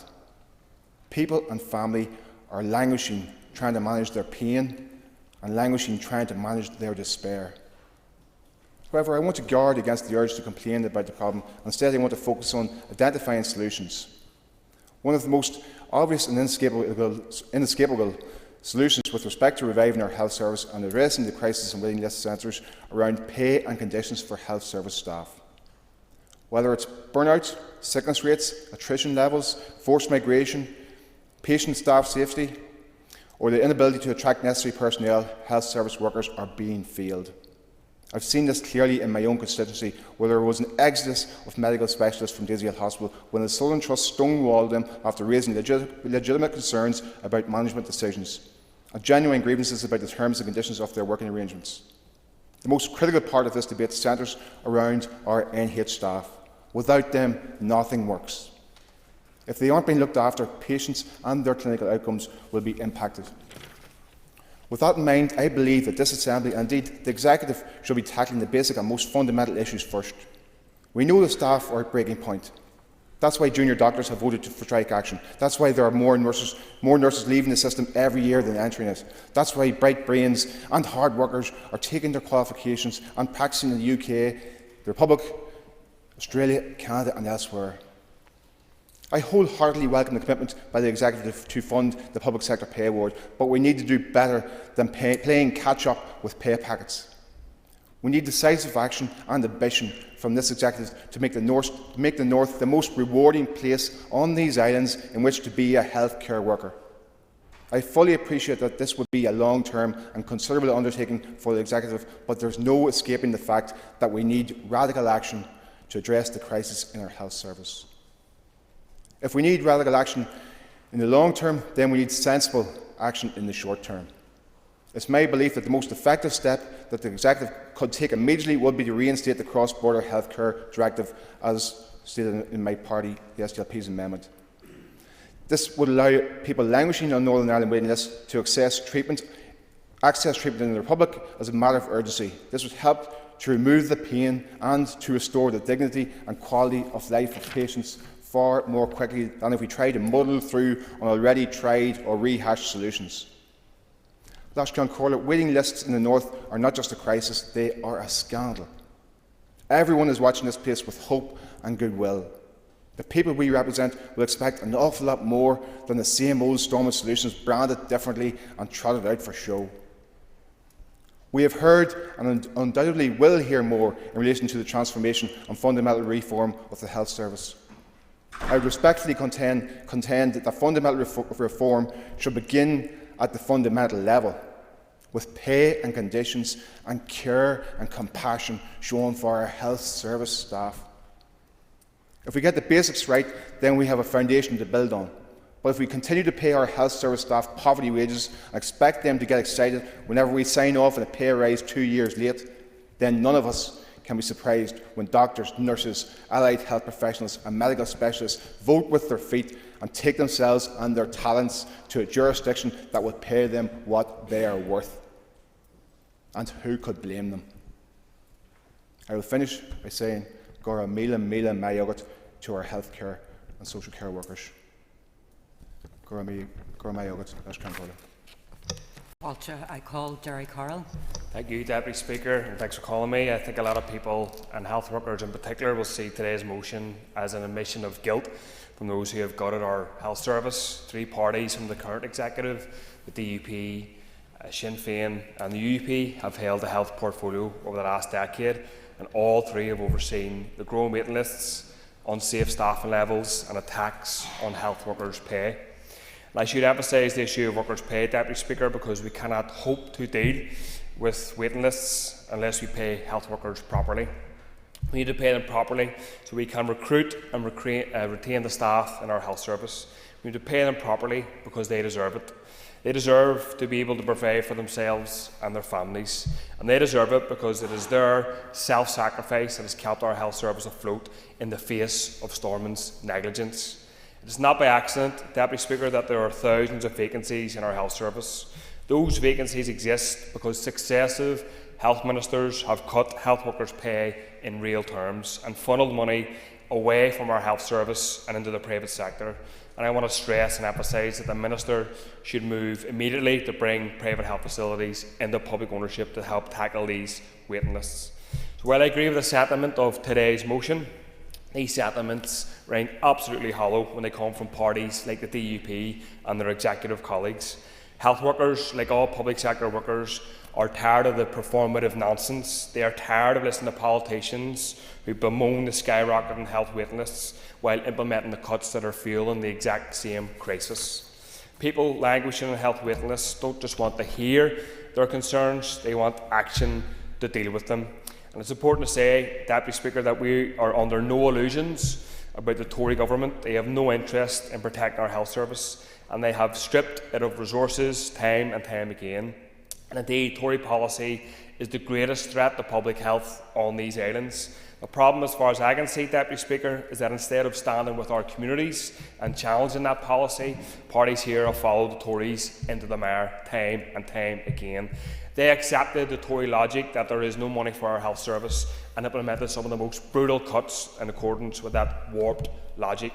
Worse still, Deputy Speaker, the parties here accepted the Tories' supposed solutions, which are no solutions at all. Whilst refusing to invest in public services and public sector workers, they have handed record sums to private agency firms and private healthcare facilities who are profiting. They're profiting from the mess Stormont has made.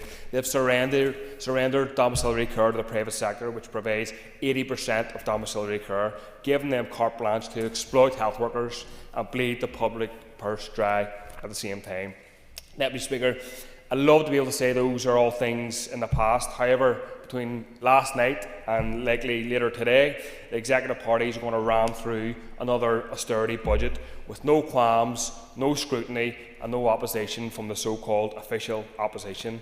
Make no mistake, the budget likely to be passed today will add to the waiting list that the executive claims it wants to address. I wonder, Deputy Speaker, if the executive parties truly believe their own propaganda or if they're deliberately trying to deceive the public. I'll leave it to health workers and others to decide, but they should know this. The conversation is taking place primarily because 170,000 public sector workers took strike action over a month ago and demanded a pay rise and investment in our public services. Junior doctors are already prepared to strike over the pitiful sum on offer, and I fully support them. And while it is unfortunate that these life-saving workers have been forced to take strike action on the picket line, it is the surest way to deliver on their demands. If this executive is intent on cutting services, adding the waiting lists and impoverishing public sector workers, then they must be met with an organised response, and that includes workers taking strike action. Thank you. I thank the member. It's now time for the Minister to respond to the debate. And Minister, you'll have 15 minutes to respond. Thank you. Okay, thank you, Deputy Speaker, Principal Deputy Speaker, and can I welcome you to your post and look forward to working with you. And I welcome the opportunity to speak to the motion to address all of the many important issues that actually have been highlighted today, but also to thank colleagues for the positive collegiate approach that has been taken in regards to this motion and the very important topic that it brings. And I want to put an outset my thanks for the contributions, but also how I look forward to working with the Health Committee as we tackle these issues together, and the opposition, as well as how we work together to do this. But can I say from the outset that I agree fully that it's deplorable that the waiting list targets have not been met since 2014, because the people of Northern Ireland are not receiving the care they deserve on a timely and effective basis. The member of the opposition wouldn't take an intervention when he talked about the 2014 date and all the programmes and all the strategies that have been set in place. And what I did want to point out to him, it's since 2015 that the Department of Health has not had a recurrent budget. So we've been working on single-year budgets for that entire period of time, which has allowed, or not allowed, many of those strategies actually to be fully implemented. So it's not that they're sitting there doing nothing, it's the fact that the recurrent funding hasn't been there to support them. There have been a lot of words written and spoken over the years about the state of our waiting list, and I don't intend to repeat them all here. However, I agree with many of them. It's a matter of deep worry for me and should bring real inner reflection to all that serve in this place, that so many people have been waiting for so long for diagnosis, so long for treatment, and so long for support. Because as members have said, these are real people. These are our constituents, our friends, our families, and indeed our Assembly colleagues. When someone joins a waiting list, their condition doesn't stand still. And that's the point I think was addressed with Ms Erskine's intervention in regards to the additional complications and the additional needs that actually come with being on a waiting list that hasn't been fully resourced or supported. So it's incumbent on me as Health Minister, but collectively upon us all, to ensure that we're doing everything that we can do possibly to address our waiting lists. Fundamental to that is actually having that clear, time-bound, deliverable action plan. And I agree with the Chair of the Committee. It should be fully resourced with a multi-year budget. So it's in that context, members will actually recall that in June 21, I published an elective care framework which detailed a 5-year plan that had that dual focus of reducing waiting lists and at the same time closing the gap between capacity and demand. That framework, costed at 707 million, contained a range of actions, 55 in total aimed at reducing waiting lists and improving capacity across our elective care system. It also set out how we would invest in and transform services to allow us to meet the population's demand in the future. I also made clear that delivering on that plan would require sustained investment to tackle backlogs, but also increase overall capacity within our health and social care system.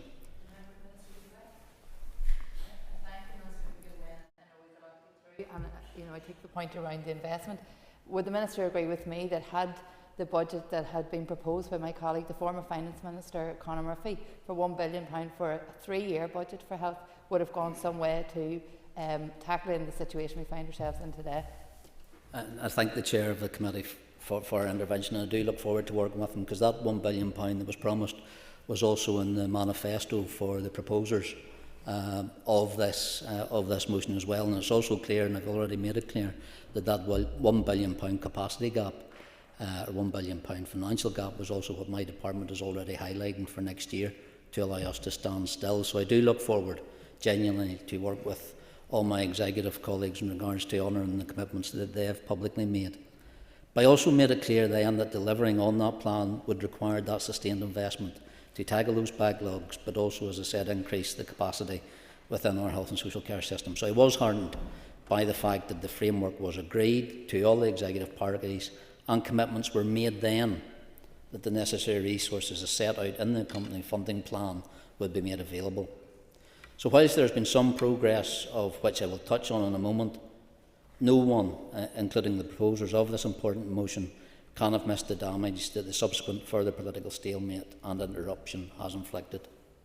On my last day in office in October 22, after 6 months of a non-functioning executive, I said that patients and staff were being badly let down by the politics of this place, and I hope we'll see a renewed focus from the outset in regards to where we move in regards to supporting health.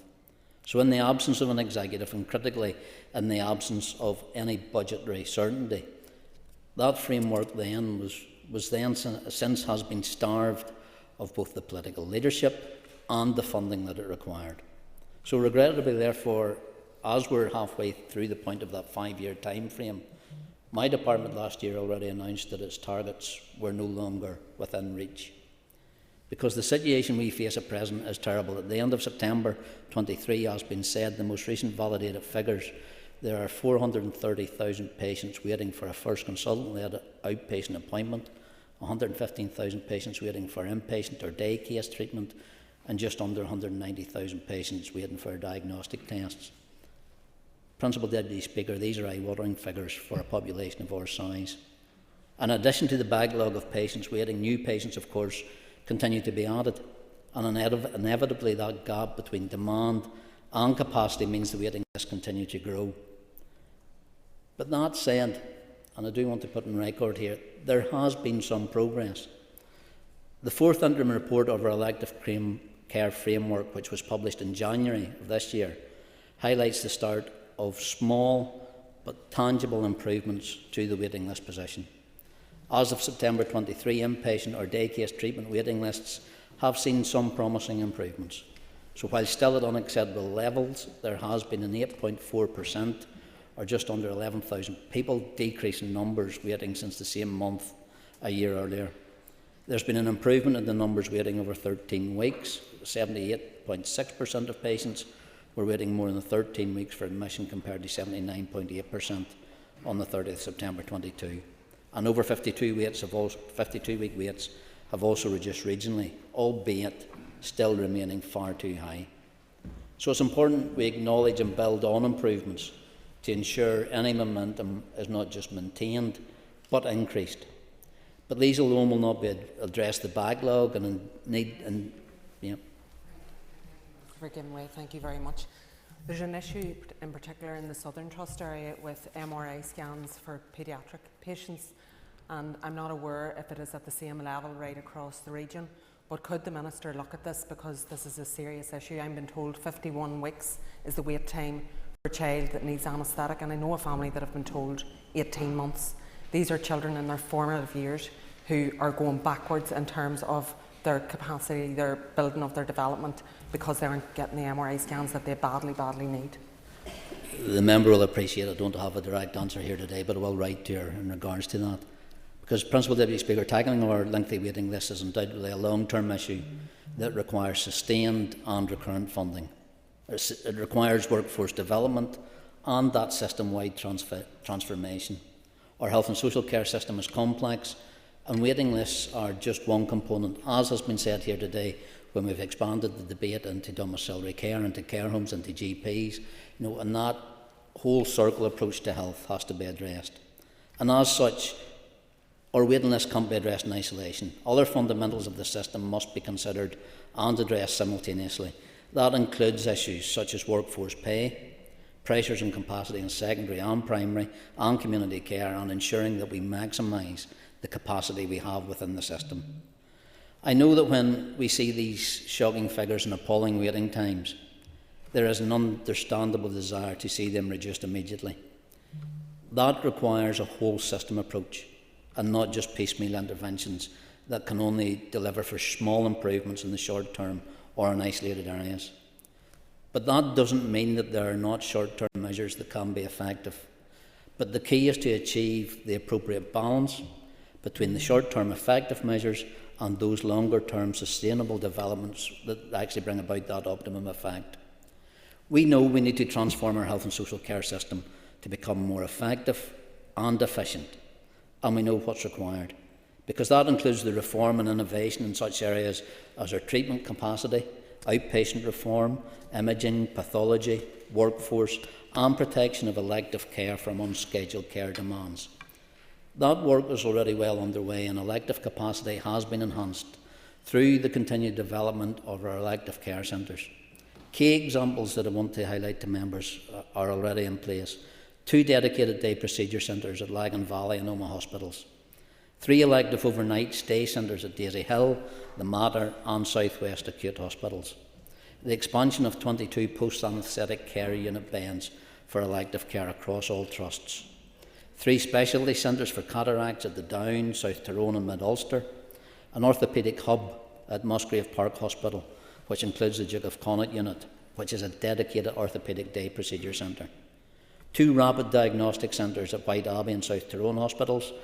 A regional extracorporeal shock wave lithotripsy centre in the Craigavon Area Hospital. Service reviews in general surgery, orthopaedics, urology and gynaecology, which will set the direction of travel for improvement. The introduction and the maintenance of our mega clinics to maximise patient throughput. Outpatient assessments delivered by GP Federation in primary care settings, and the development of in-house health and social care capacity and the continued investment in staffing.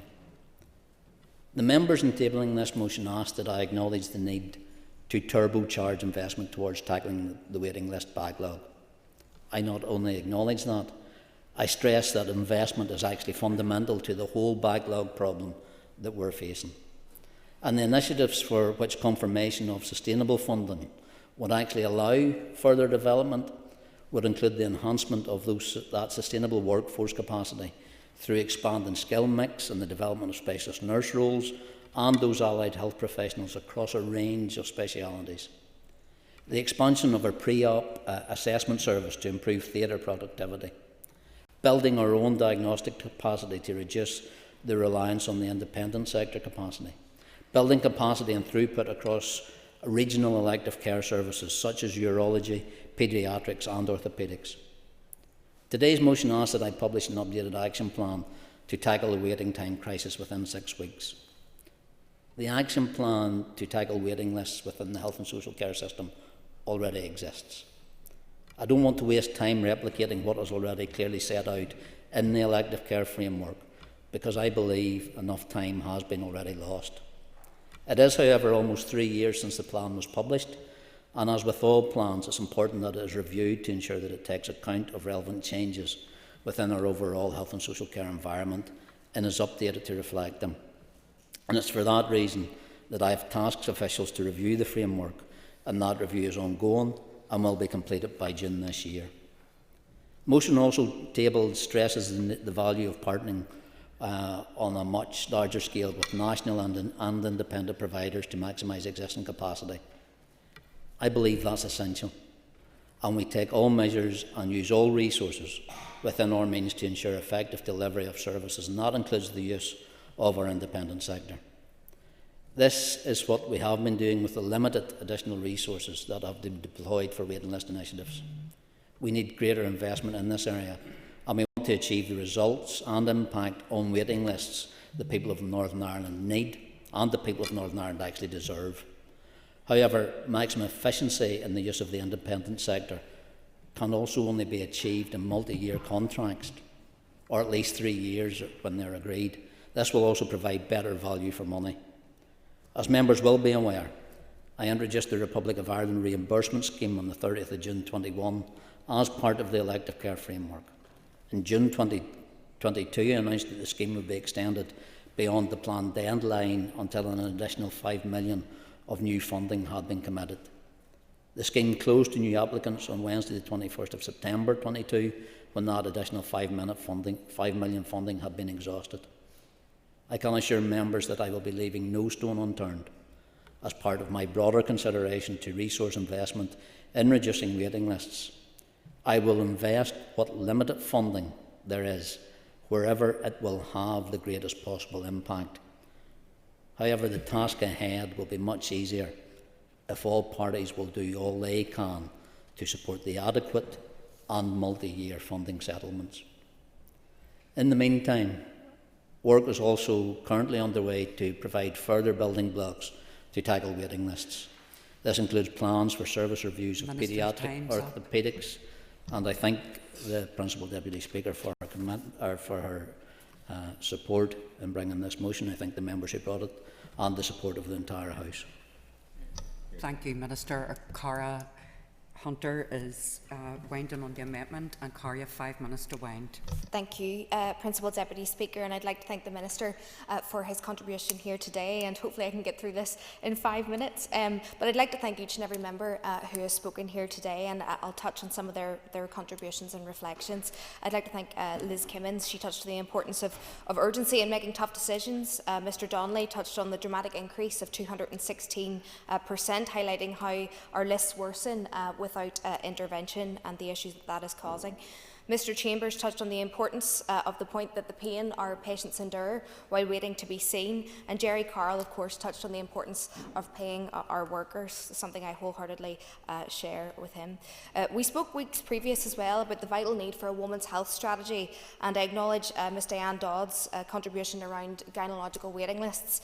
I've spoken with many women in my constituency office, many of whom have awful cramps, heavy bleeding, bent over in pain, and yet cannot be seen by a specialist, and that they can't work. It's just completely ruined their lives, and it can be indicative, as we've talked about before, as endometriosis or worse, potentially cervical cancer, and they're left with the mental agony of that, the unknown and the uncertainty.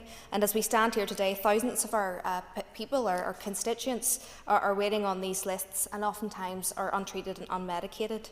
And Sinead McLaughlin touched on the importance of the postcode lottery aspect, as did Mr Robinson, and the issue of regional imbalance. Orlia and Deborah touched on the importance of children's mental health, issue I know both of you care deeply about, and I too have talked previously about the delays within the Northern Trust for the access to CAMHS and the impact that that's having on children and families. So waiting lists impact the whole family as well. I'm also thinking today of a mother in my constituency who has a child with special educational needs who had an abscess in their mouth and was left for months without being able to be seen to receive oral health care, and no one in the house was sleeping. The child was in agony. So it's that real family impact of these waiting lists. I also recall a lovely young woman who I met in my constituency office who had cancer, who had surgery for cancer, and there was an issue with her bowel. She came out of surgery and was told that they would go back in and rectify the issue, and it would be a matter of weeks, but it was actually a matter of months, and she was just in agony, and again she couldn't sleep as well. So I just think it's really important that we touch on those personal stories here wherever given them the opportunity. And you know, Miss Eastwood touched on just these challenges facing cancer patients, and she done so very eloquently. But how have we got here? But more importantly, what can we do to get out of this? And I think that's why we come to our amendment here today. And the Minister rightfully touched on maximising every opportunity given to us. And we know we've seen cross-border initiatives have been extremely positive, and reigniting those cross-border schemes is a real step in the right direction, a positive direction, especially I know my own constituency for those awaiting hip and knee surgeries. I think there's also the aspect that we really want to ensure that patients who are on health waiting lists are being told there is communication as to where they are on the list, how long potentially. That's been an issue that's been raised to me as an MLA, and that will help them, I think, have an understanding of where they are and when they'll be seen, because it does impact mental health. And I'd like to congratulate my East Derry colleague, Mr Robinson, on his maiden speech. And I think he really did touch on the aspect of this is a two-tiered approach for those who can pay due and for those who can't suffer.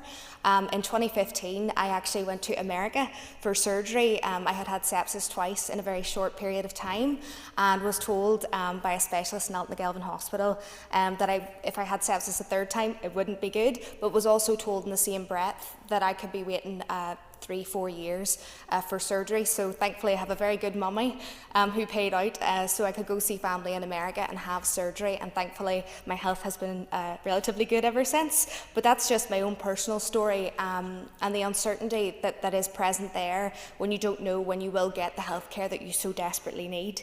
And I think we can't have this debate without the discussion around you know, this place is up and down. Sometimes I refer to the Assembly, it's up and down so often it's like a bouncy castle, and we can't deny that that's having a direct impact on our constituents who are sitting as we're here today in agony on waiting lists. So Minister, any opportunity that you have to utilise cross-border schemes in this House, certainly we will work as constructive opposition alongside yourself to ensure that we deliver for our constituents and essentially alleviate their pain in any way that we can. And I thank those who are supporting our amendment here today. Thank you. Thank you, Cara. I call on Deborah Erskine to wind on the motion, and Deborah, you have 10 minutes. Thank you, Principal Deputy Speaker, and I welcome this debate today, which calls on action for our waiting list. Day and daily, as it's been said in this chamber, we're contacted by constituents who are sitting on waiting lists in Northern Ireland, and for many actually they simply don't know how long they will be on waiting lists, and that is an unsustainable situation, and we have to be realistic to the challenges. And it's been pointed out here today that whilst money is important and we need that extra investment, as my friend for Upper Bam pointed out, Deanne Dodds, we must also work to increase in training of our students, recruitment and retention of surgeons, doctors and nurses to ensure that there is a sustainable workforce going forward. And we are competing with higher pay in the likes of the Republic of Ireland, which I know the colleague there, Danny Donnelly, pointed out during his contributions, and that can affect health trusts like my own in the Western Trust, which are closer to the border, and that is an issue that we do have to tackle. The holistic approach to care must also be in place, which I pointed out during my interventions, to drive down not just waiting lists but stabilise the system, and we need a root and branch plan going forward.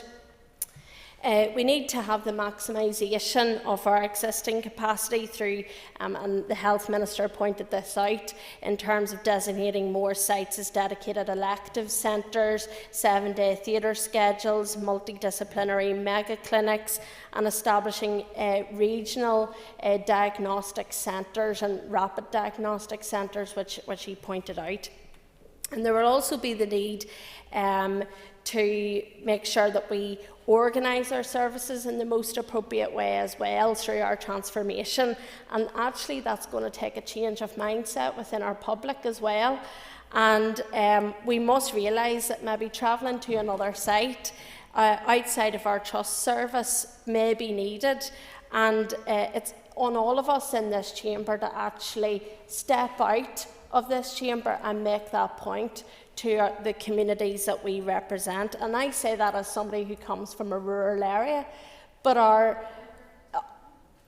want to make progress, but it's just to say that our public transport on our roads must reflect the transformation that is needed once we talk about this. So there's a cross-departmental element. Principal Deputy Speaker, I want to move to some of the members' comments that were made today as well. And I want to thank Deanne Dodds, who mentioned the very stark waiting time figures and indeed the postcode lottery. And she mentioned ways in which we could bring forward solutions to be found. I have to say, moving to the SDLP and Colin McGrath's contribution, I hope that I have seen a Damascus Road conversion for the SDLP here today. I really do, because he talked about plans and strategies that sit in rooms. See, when they come out of rooms and get dusted down, I hope the SDLP step up and actually stand by those plans and don't go on picket lines to be parish pump about health on issues, and actually act with all of us in the chamber to implement transformation. I want to make progress. Liz Kimmins, in her intervention, thank her obviously in her role as Health Committee Chair. She said exactly, we can't keep doing the same thing and expecting the same outcomes, and I welcome the fact that her as Chair of Health Committee will be using her voice to drive forward some of that change as well. And I mentioned Danny Donnelly's contribution as well, and I thank him for pointing out the differences in pay that is causing issues.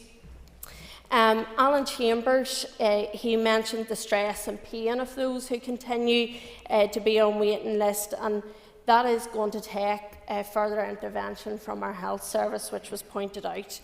And as I said, I thank Orlia Flynn for her mention of mental health services as well.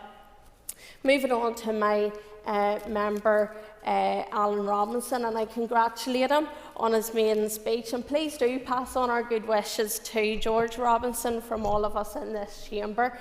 We do wish him well in his retirement. And I thank Alan and Cara Hunter for sharing their own personal stories of being on waiting lists, which is not an easy place to be. And I thank Nuala McAllister for raising the equity of service and the discharge times, which is also very, very important as well, and the succession planning in terms of where we go forward with consultants and surgeons, because it takes a while to train people in our health service, and we have to be realistic that if we need to start planning for some of that stuff now. And I thank my colleague Gary Middleton, who paid tribute, as I know a number of people did in the chamber, to our dedicated health staff, which are at the heart of all of this. I want to move on. Paula Bradshaw, she raised very important points in terms of investment and timing around consultants' time as well. And I do agree with her in terms of if we're taking funding and putting that into elsewhere to shape our waiting list, surely that can be invested here in Northern Ireland to help, and it's a very fundamental point. I thank Sinead McLaughlin for raising about gynae issues following on from our women's health debate, and also for Sorcha Eastwood for mentioning specifically about cancer. And we send our good wishes to her family and her husband as well at this time. It's a deeply personal thing that she raised in the chamber, and I thank her for that. Justin McNulty, he raised about the burnout of our trust workers, and I think it's important to note that in this debate. But again, regrettably, when we come to Jerry Carroll, we see again the party politics creeping in relation to health. And I just want to say, I agree with him in terms of fair pay for our workers, but let's strip politics out of health. If we're taking anything away from this chamber today, let us work together collectively to deal with the issues. We will all, as I said, have to walk out of this chamber and try and put the message to our communities that we need to change our health service and shape it. And I regret the fact that people use party politicking over things where there are people behind these statistics, as has been stated in this chamber today. I would like to move on. The member has had enough time to make his comments today. Lastly, I thank the Health Minister for coming to the chamber to respond, and I welcome his commitment to tackling this issue, as he pointed out his elective care framework. I'm also pleased to see that he reads the UP manifestos in terms of the 1 billion that we would like to see invest in our healthcare. And I welcome that he will review the waiting list framework, which was published 3 years ago. Whilst it will be, I think he said, concluded in June, from there on in, my plea is that we see action in relation to that action plan, and certainly from my point of view and my party's point of view, and I think that was collective in this chamber today, we want to see action on this. So I thank everybody for their comments today in this debate. Thank you, Deborah. The question is that the amendment standing in the names of Colin McGrath, Sinead McLaughlin and Patsy McGlone be made. All those in favour say aye. Aye. Contrary, if any, no. The ayes have it. The ayes have it. The question is that the motion as amended be agreed. All those in favour say aye. Aye. Contrary, if any, no. The ayes have it. The ayes have it. Members, would you take your ease? Do we change the staff at the top table? Please, thank you.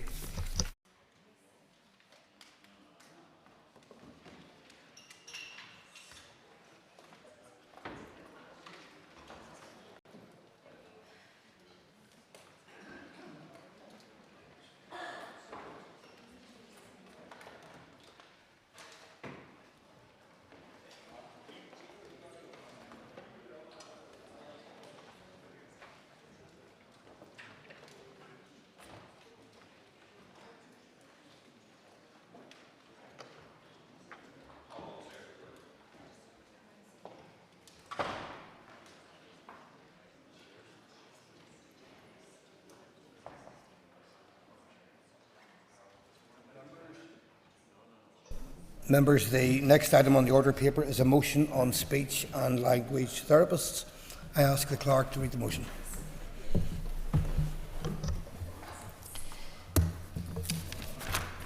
That this Assembly recognises how speech, language and communication difficulties can be a contributory factor in offending and re-offending within our criminal justice system.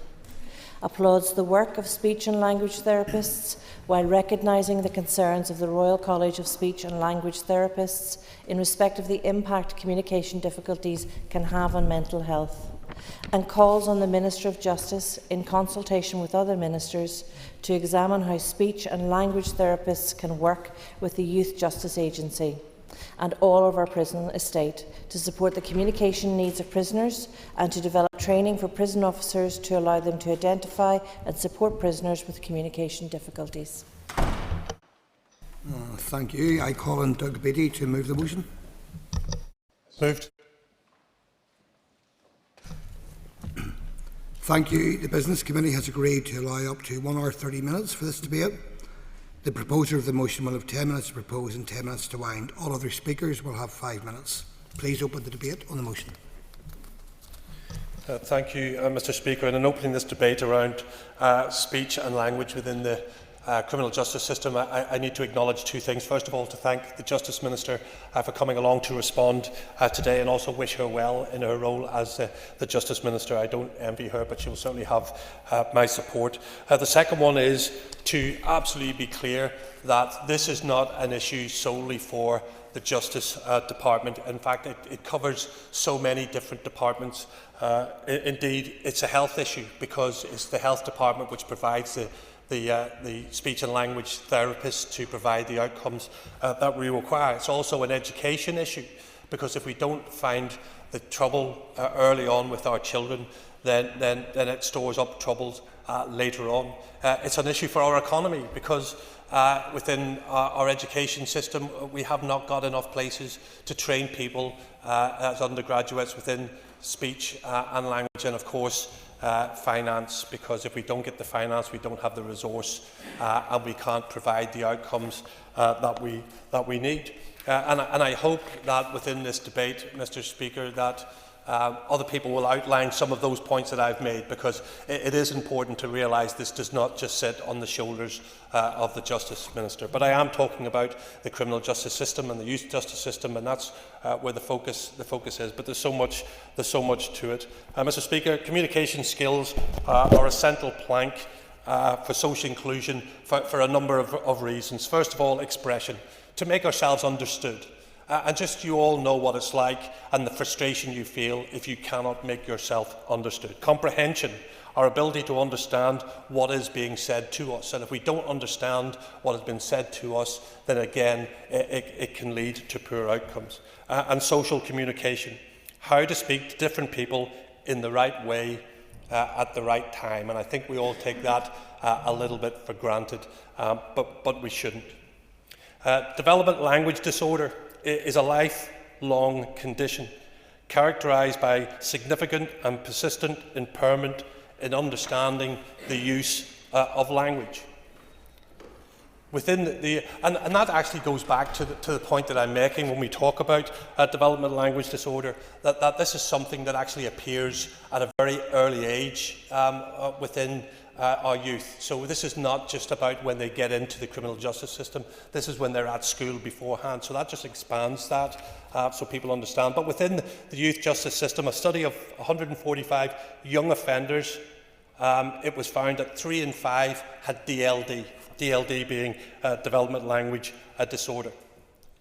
In 2023, a screening of a sample population of Hydebank Wood College found that 75% of those assessed had underlying speech, language and communication difficulties. Now, this screening was conducted by the South Eastern Health and Social Care Trust, but it outlines very much the problem that we face.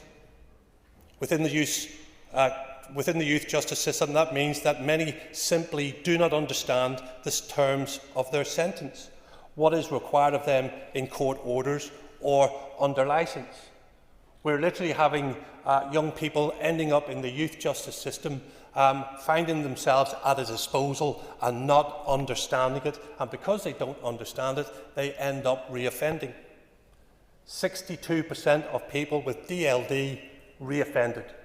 25% who didn't have DLD reoffended. So there's a real difference there. The Royal College of Speech and Learning asked for a three-pronged approach. The first one was to screen. Everyone entering the criminal justice system should be screened for speech and language difficulties. Now, this is no easy task. I mean, this is a huge task because we have limited speech and language therapists. We only have 28 undergraduate places per year at Ulster University, and 10 of those are provided by the Irish government, so we're likely to lose them once they have qualified. And that's from an application pool of 700. So there is a need to train people up. So you can't do this, we can't do the screening unless we have the people. The screening could, possibly should, act as mitigating factors with judges reviewing sentences. However, once an individual enters the prison estates or in probation within a sentence management plan, then they should have a personal development record outlining these very issues that they face. Train. The judiciary needs to be trained in order to understand DLD and other speech and language issues. This could help them understand the problem as youth offenders go in front of them. Prison officers must be trained from an early stage, as do probation officers, to understand the effects of speech and language difficulties. These could include... No, absolutely. Thank you for giving way. The new Encompass programme that's been rolled out in the Trust, it is hoped that in the future other statutory bodies would have access to patient records. Would the member agree with me that the sooner we have that joined up approach across government, the better, so that when people are entering the judicial system, that they have access to medical records, so that those assessments are there for them? Thank you. I think that's a really good point, and I think that joined-up approach is the point that I'm making. And then I said, and I continue to say at the start of this is not just for justice. This is far wider than justice. But you're right, and thank you for that intervention. But these difficulties that can be faced with speech and language create challenging behaviour. It might be disruptive, violent, or aggressive, self-harm, poor mental health, segregation, and increased use of physical restraint and intervention. So we need to train to prevent, support. That's the third of the three-pronged approach. Direct speech and language therapy and intervention should be provided for those within the criminal justice system, particularly the youth justice system.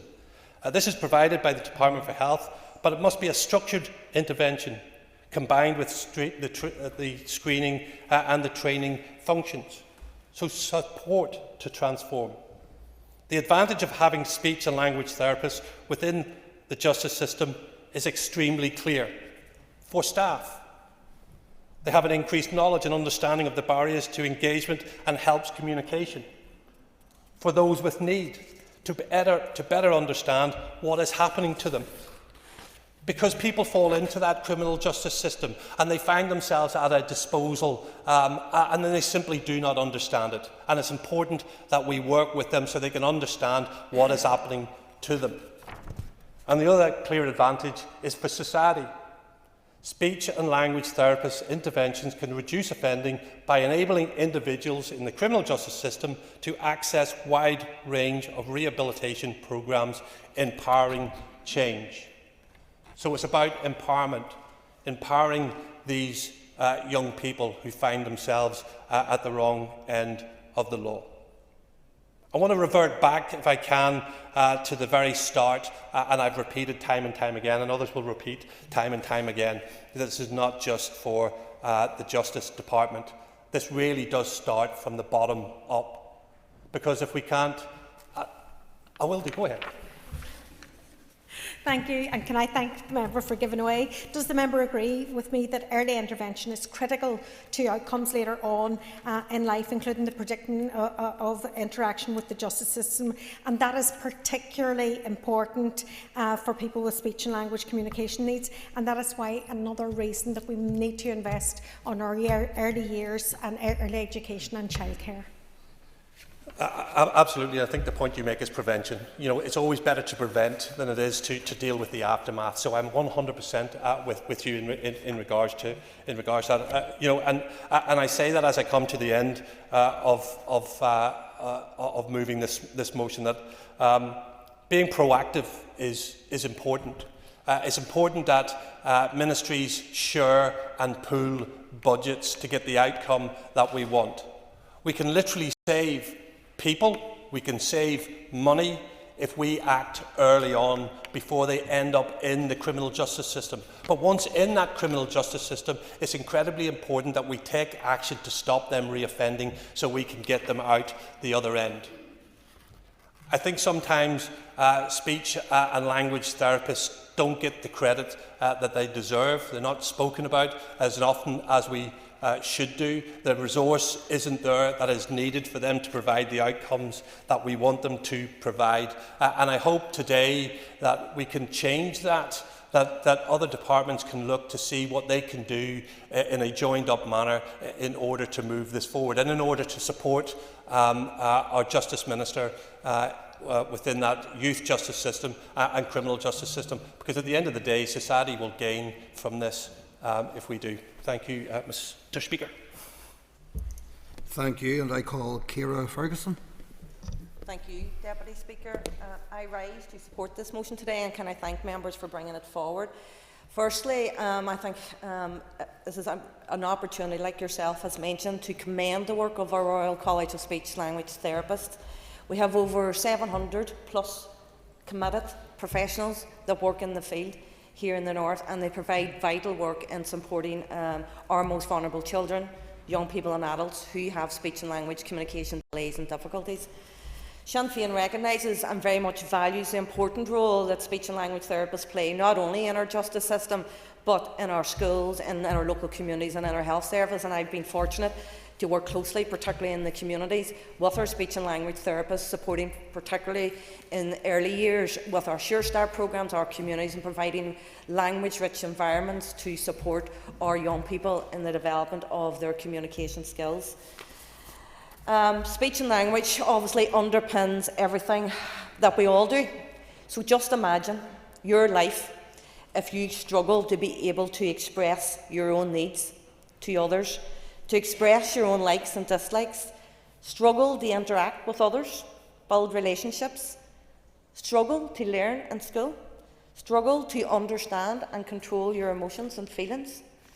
Unfortunately, for so many, that is still the case here today. We are aware that speech, language and communication needs are often hidden difficulties. And instead of your communication difficulties being identified and supported, instead they may be seen as someone, well, they're just struggling to learn, or it's just pure behaviour, they need to improve their behaviour, or they're just difficult, they don't like socialising, they're very withdrawn. People with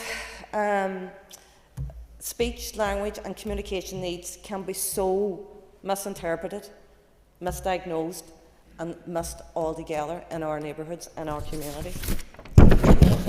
The Department of Health Workforce Review from 2019 to 28 reiterated that speech, language and communication difficulties unsupported has long-term implications for educational attainment, employment, social inclusion, mental health and involvement with the Justice Service. Within the Justice Service, we have continuous research showing a prevalence of up to 60% of young offenders who have low language skills, and it's poor or very poor. A lot more needs to be done. Too many of our people, communication needs are being overlooked.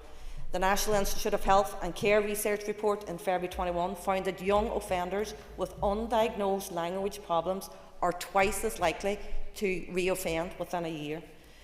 I have to say there is huge gaps, but there's also some great work that is being done by a Royal College of Speech and Language Therapists, such as the A-Box, which is a free e-learning package designed for the justice system to support people working in the justice system, the offenders team, probation board, prison staff, police and other professionals in our court system, our judges, our barristers and solicitors.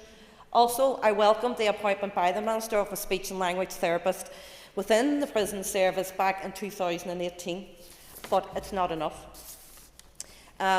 And as our previous speaker just mentioned there, I think it's pertinent. We need to look for solutions. And one key solution is that the speech and language and therapy degree that is currently located within the Ulster University in Derry needs or could be expanded. There is a shortage of therapists, and we should, or even call for a health minister who should be working with the executive to increase places within our campus there in Magee. As you'd mentioned, there's currently 28 commissioned undergraduate SLT places at Ulster University, but there was over 700 application forms in 23-24, 700. So obviously there is a clear, not only need, but there is a lot of young educated people here in the north that are keen to invest in this service. We need to explore also alternative routes to pursue a career, and I know the speech and language therapists and the Royal College of Speech and Language Therapists have recommended about us looking at or exploring the likes of apprenticeship schemes to train additional SLTs. I think we all kind of recognise that we must commit to work together to ensure that anyone with communication difficulties or disability have a right to expect and receive specialist support within our criminal justice system, and ensure, most of all, continuity of care. So I very much welcome that we should ensure, particularly for young people and adults, screening of their speech, language and communication needs when they come into contact with the criminal justice system. It's imperative. It's also imperative that we provide support to train staff to recognise and support those with needs. And just finally, obviously, in relation to tailored programmes and intervention, we need to ensure that our people can benefit from rehabilitation programmes. So thank you. Thank you, and I call Joanne Bunting. Thank you, Mr Deputy Speaker. This is a really interesting topic, and I'm really grateful to the members for bringing it forward. From the outset, it may be helpful to contextualise. Over 60% of people in prison have speech, language and communication needs, which is higher than the figure found in the general population. Some types of these needs experienced by individuals in the justice system include difficulty understanding spoken words and using language to communicate, difficulties remembering and recalling information accurately, difficulty understanding commonly used legal vocabulary, for example, liable, remorse, reparation, threatening, or victim, difficulties in listening and understanding, difficulties sequencing information to tell a story, difficulties using abstract language like metaphors, and difficulties staying on topic, understanding non-verbal communication and relating to others in socially acceptable ways, difficulty expressing feelings and emotions in an appropriate way. For example, they may use aggressive behaviour instead of words to express themselves. Many young people in justice settings with speech and language communication needs have grown up with the experience of multiple adverse childhood experiences, including deprivation and poverty, trauma, neglect, abuse, and many are care experienced or looked after children. In turn, children who are looked after have a much higher rate of involvement with the Juvenile Justice Centre than the general population.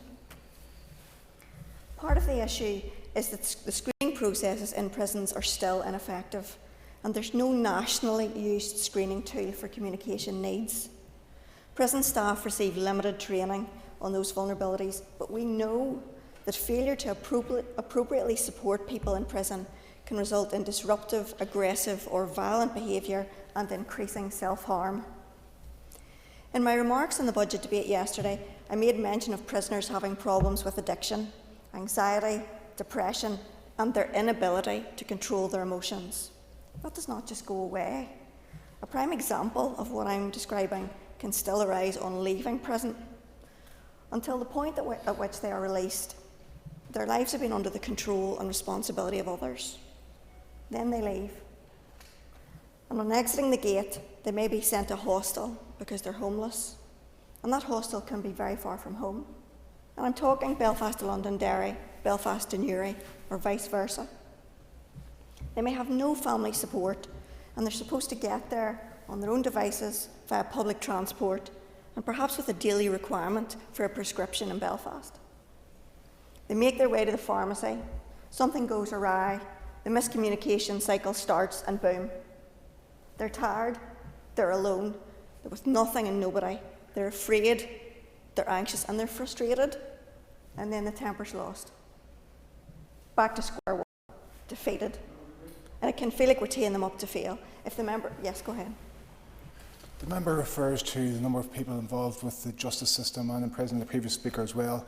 To what extent do you feel it's a contributing factor to their involvement with the justice system, their frustration and their lack of support to be able to navigate the uncertain territory they feel they occupy as a consequence of their difficulties and their challenges? The member has an extra minute. Thanks, Mr Deputy Speaker. No, I think the member's absolutely right, and that's the point that I'm trying to make and will go on to emphasise.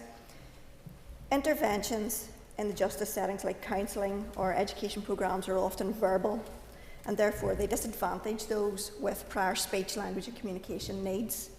The knock-on effect is that those schemes are potentially less likely to contribute positively to reduce rates of reoffending if participants' difficulties and needs go undetected or are misinterpreted as general aggression.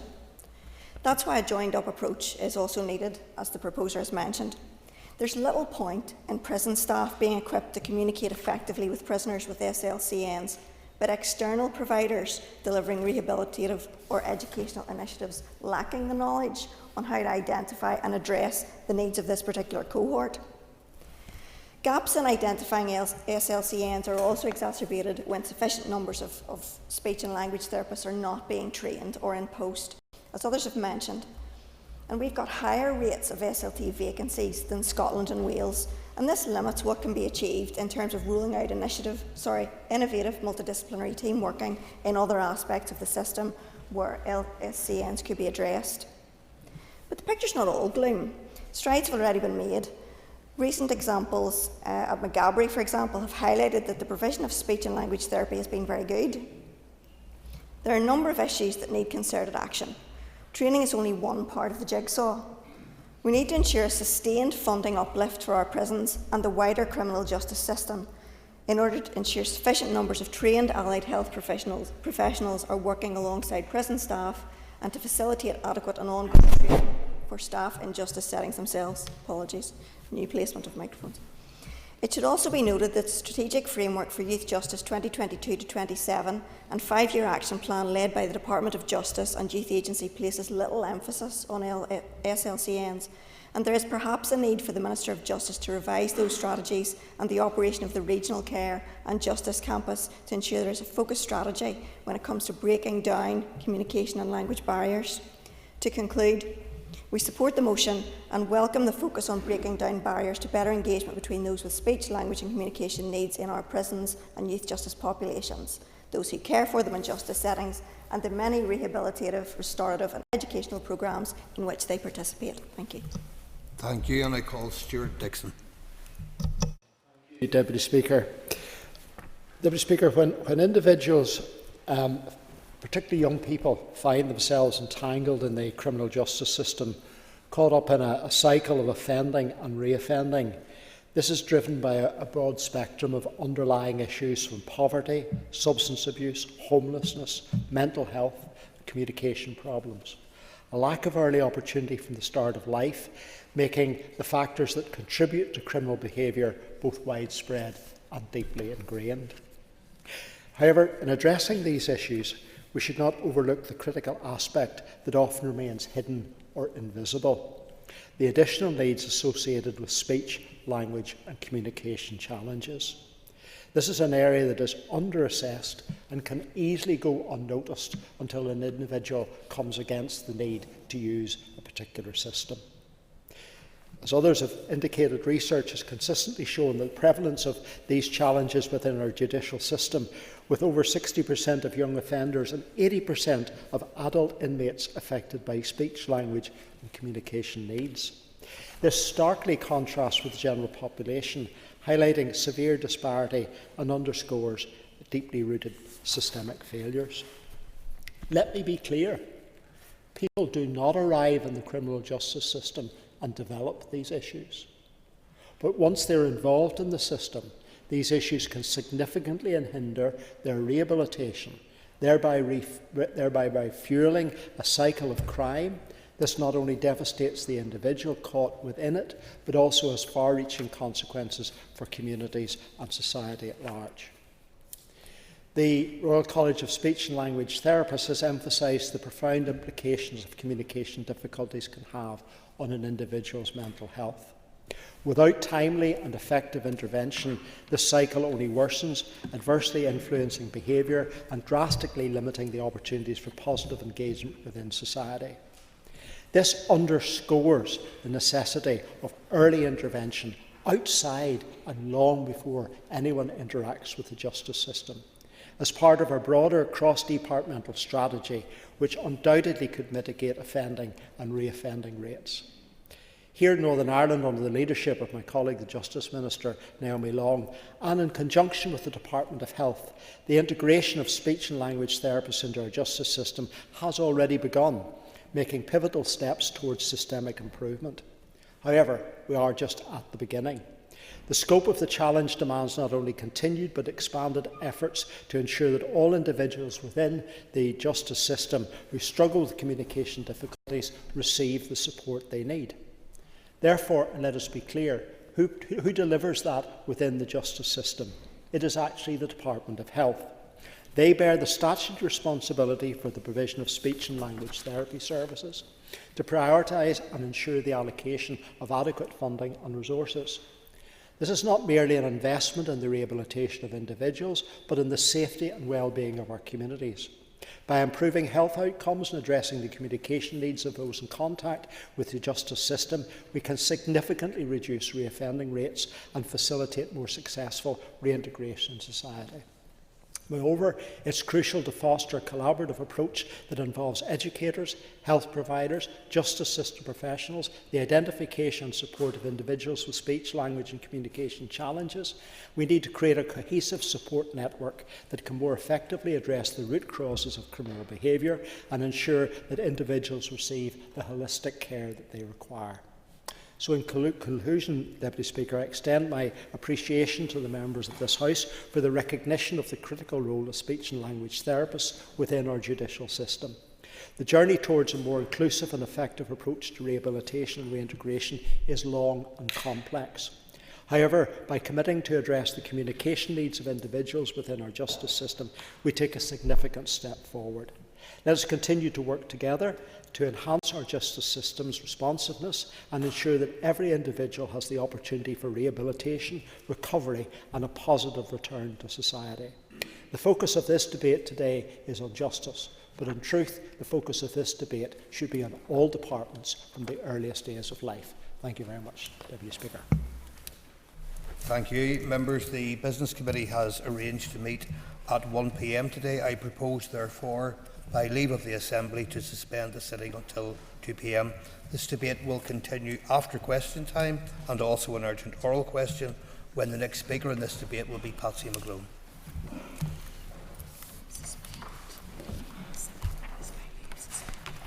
Sitting is by leave suspended.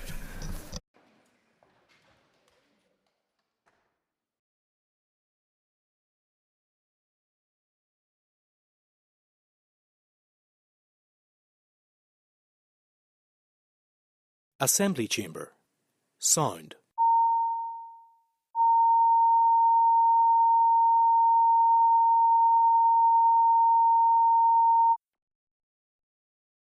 Assembly Chamber.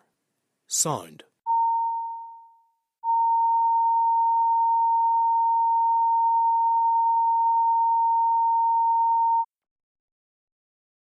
Assembly Chamber.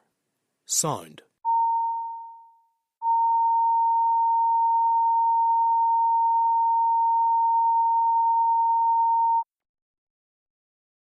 Assembly Chamber. Sound.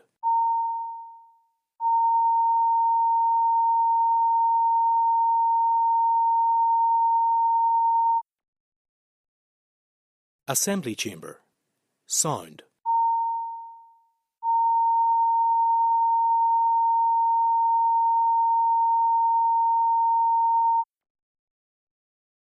Assembly Chamber. Sound.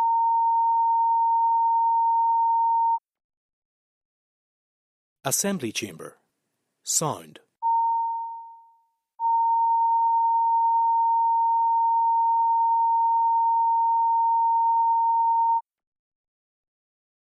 Assembly Chamber.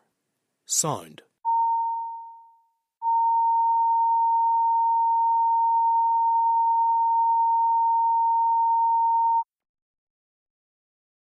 Assembly Chamber. Sound.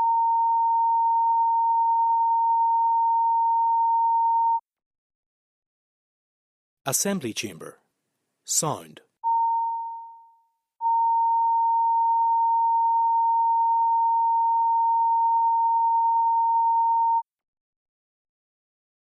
Assembly Chamber. Sound.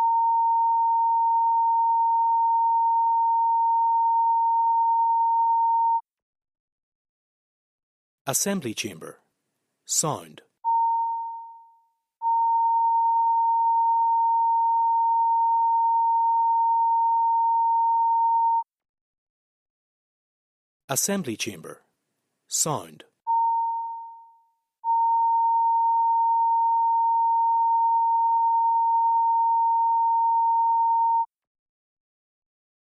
Assembly Chamber. Sound.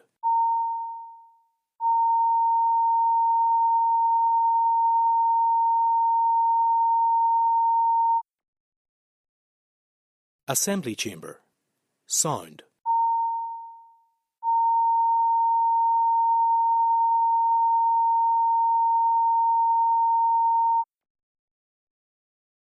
Assembly Chamber. Sound.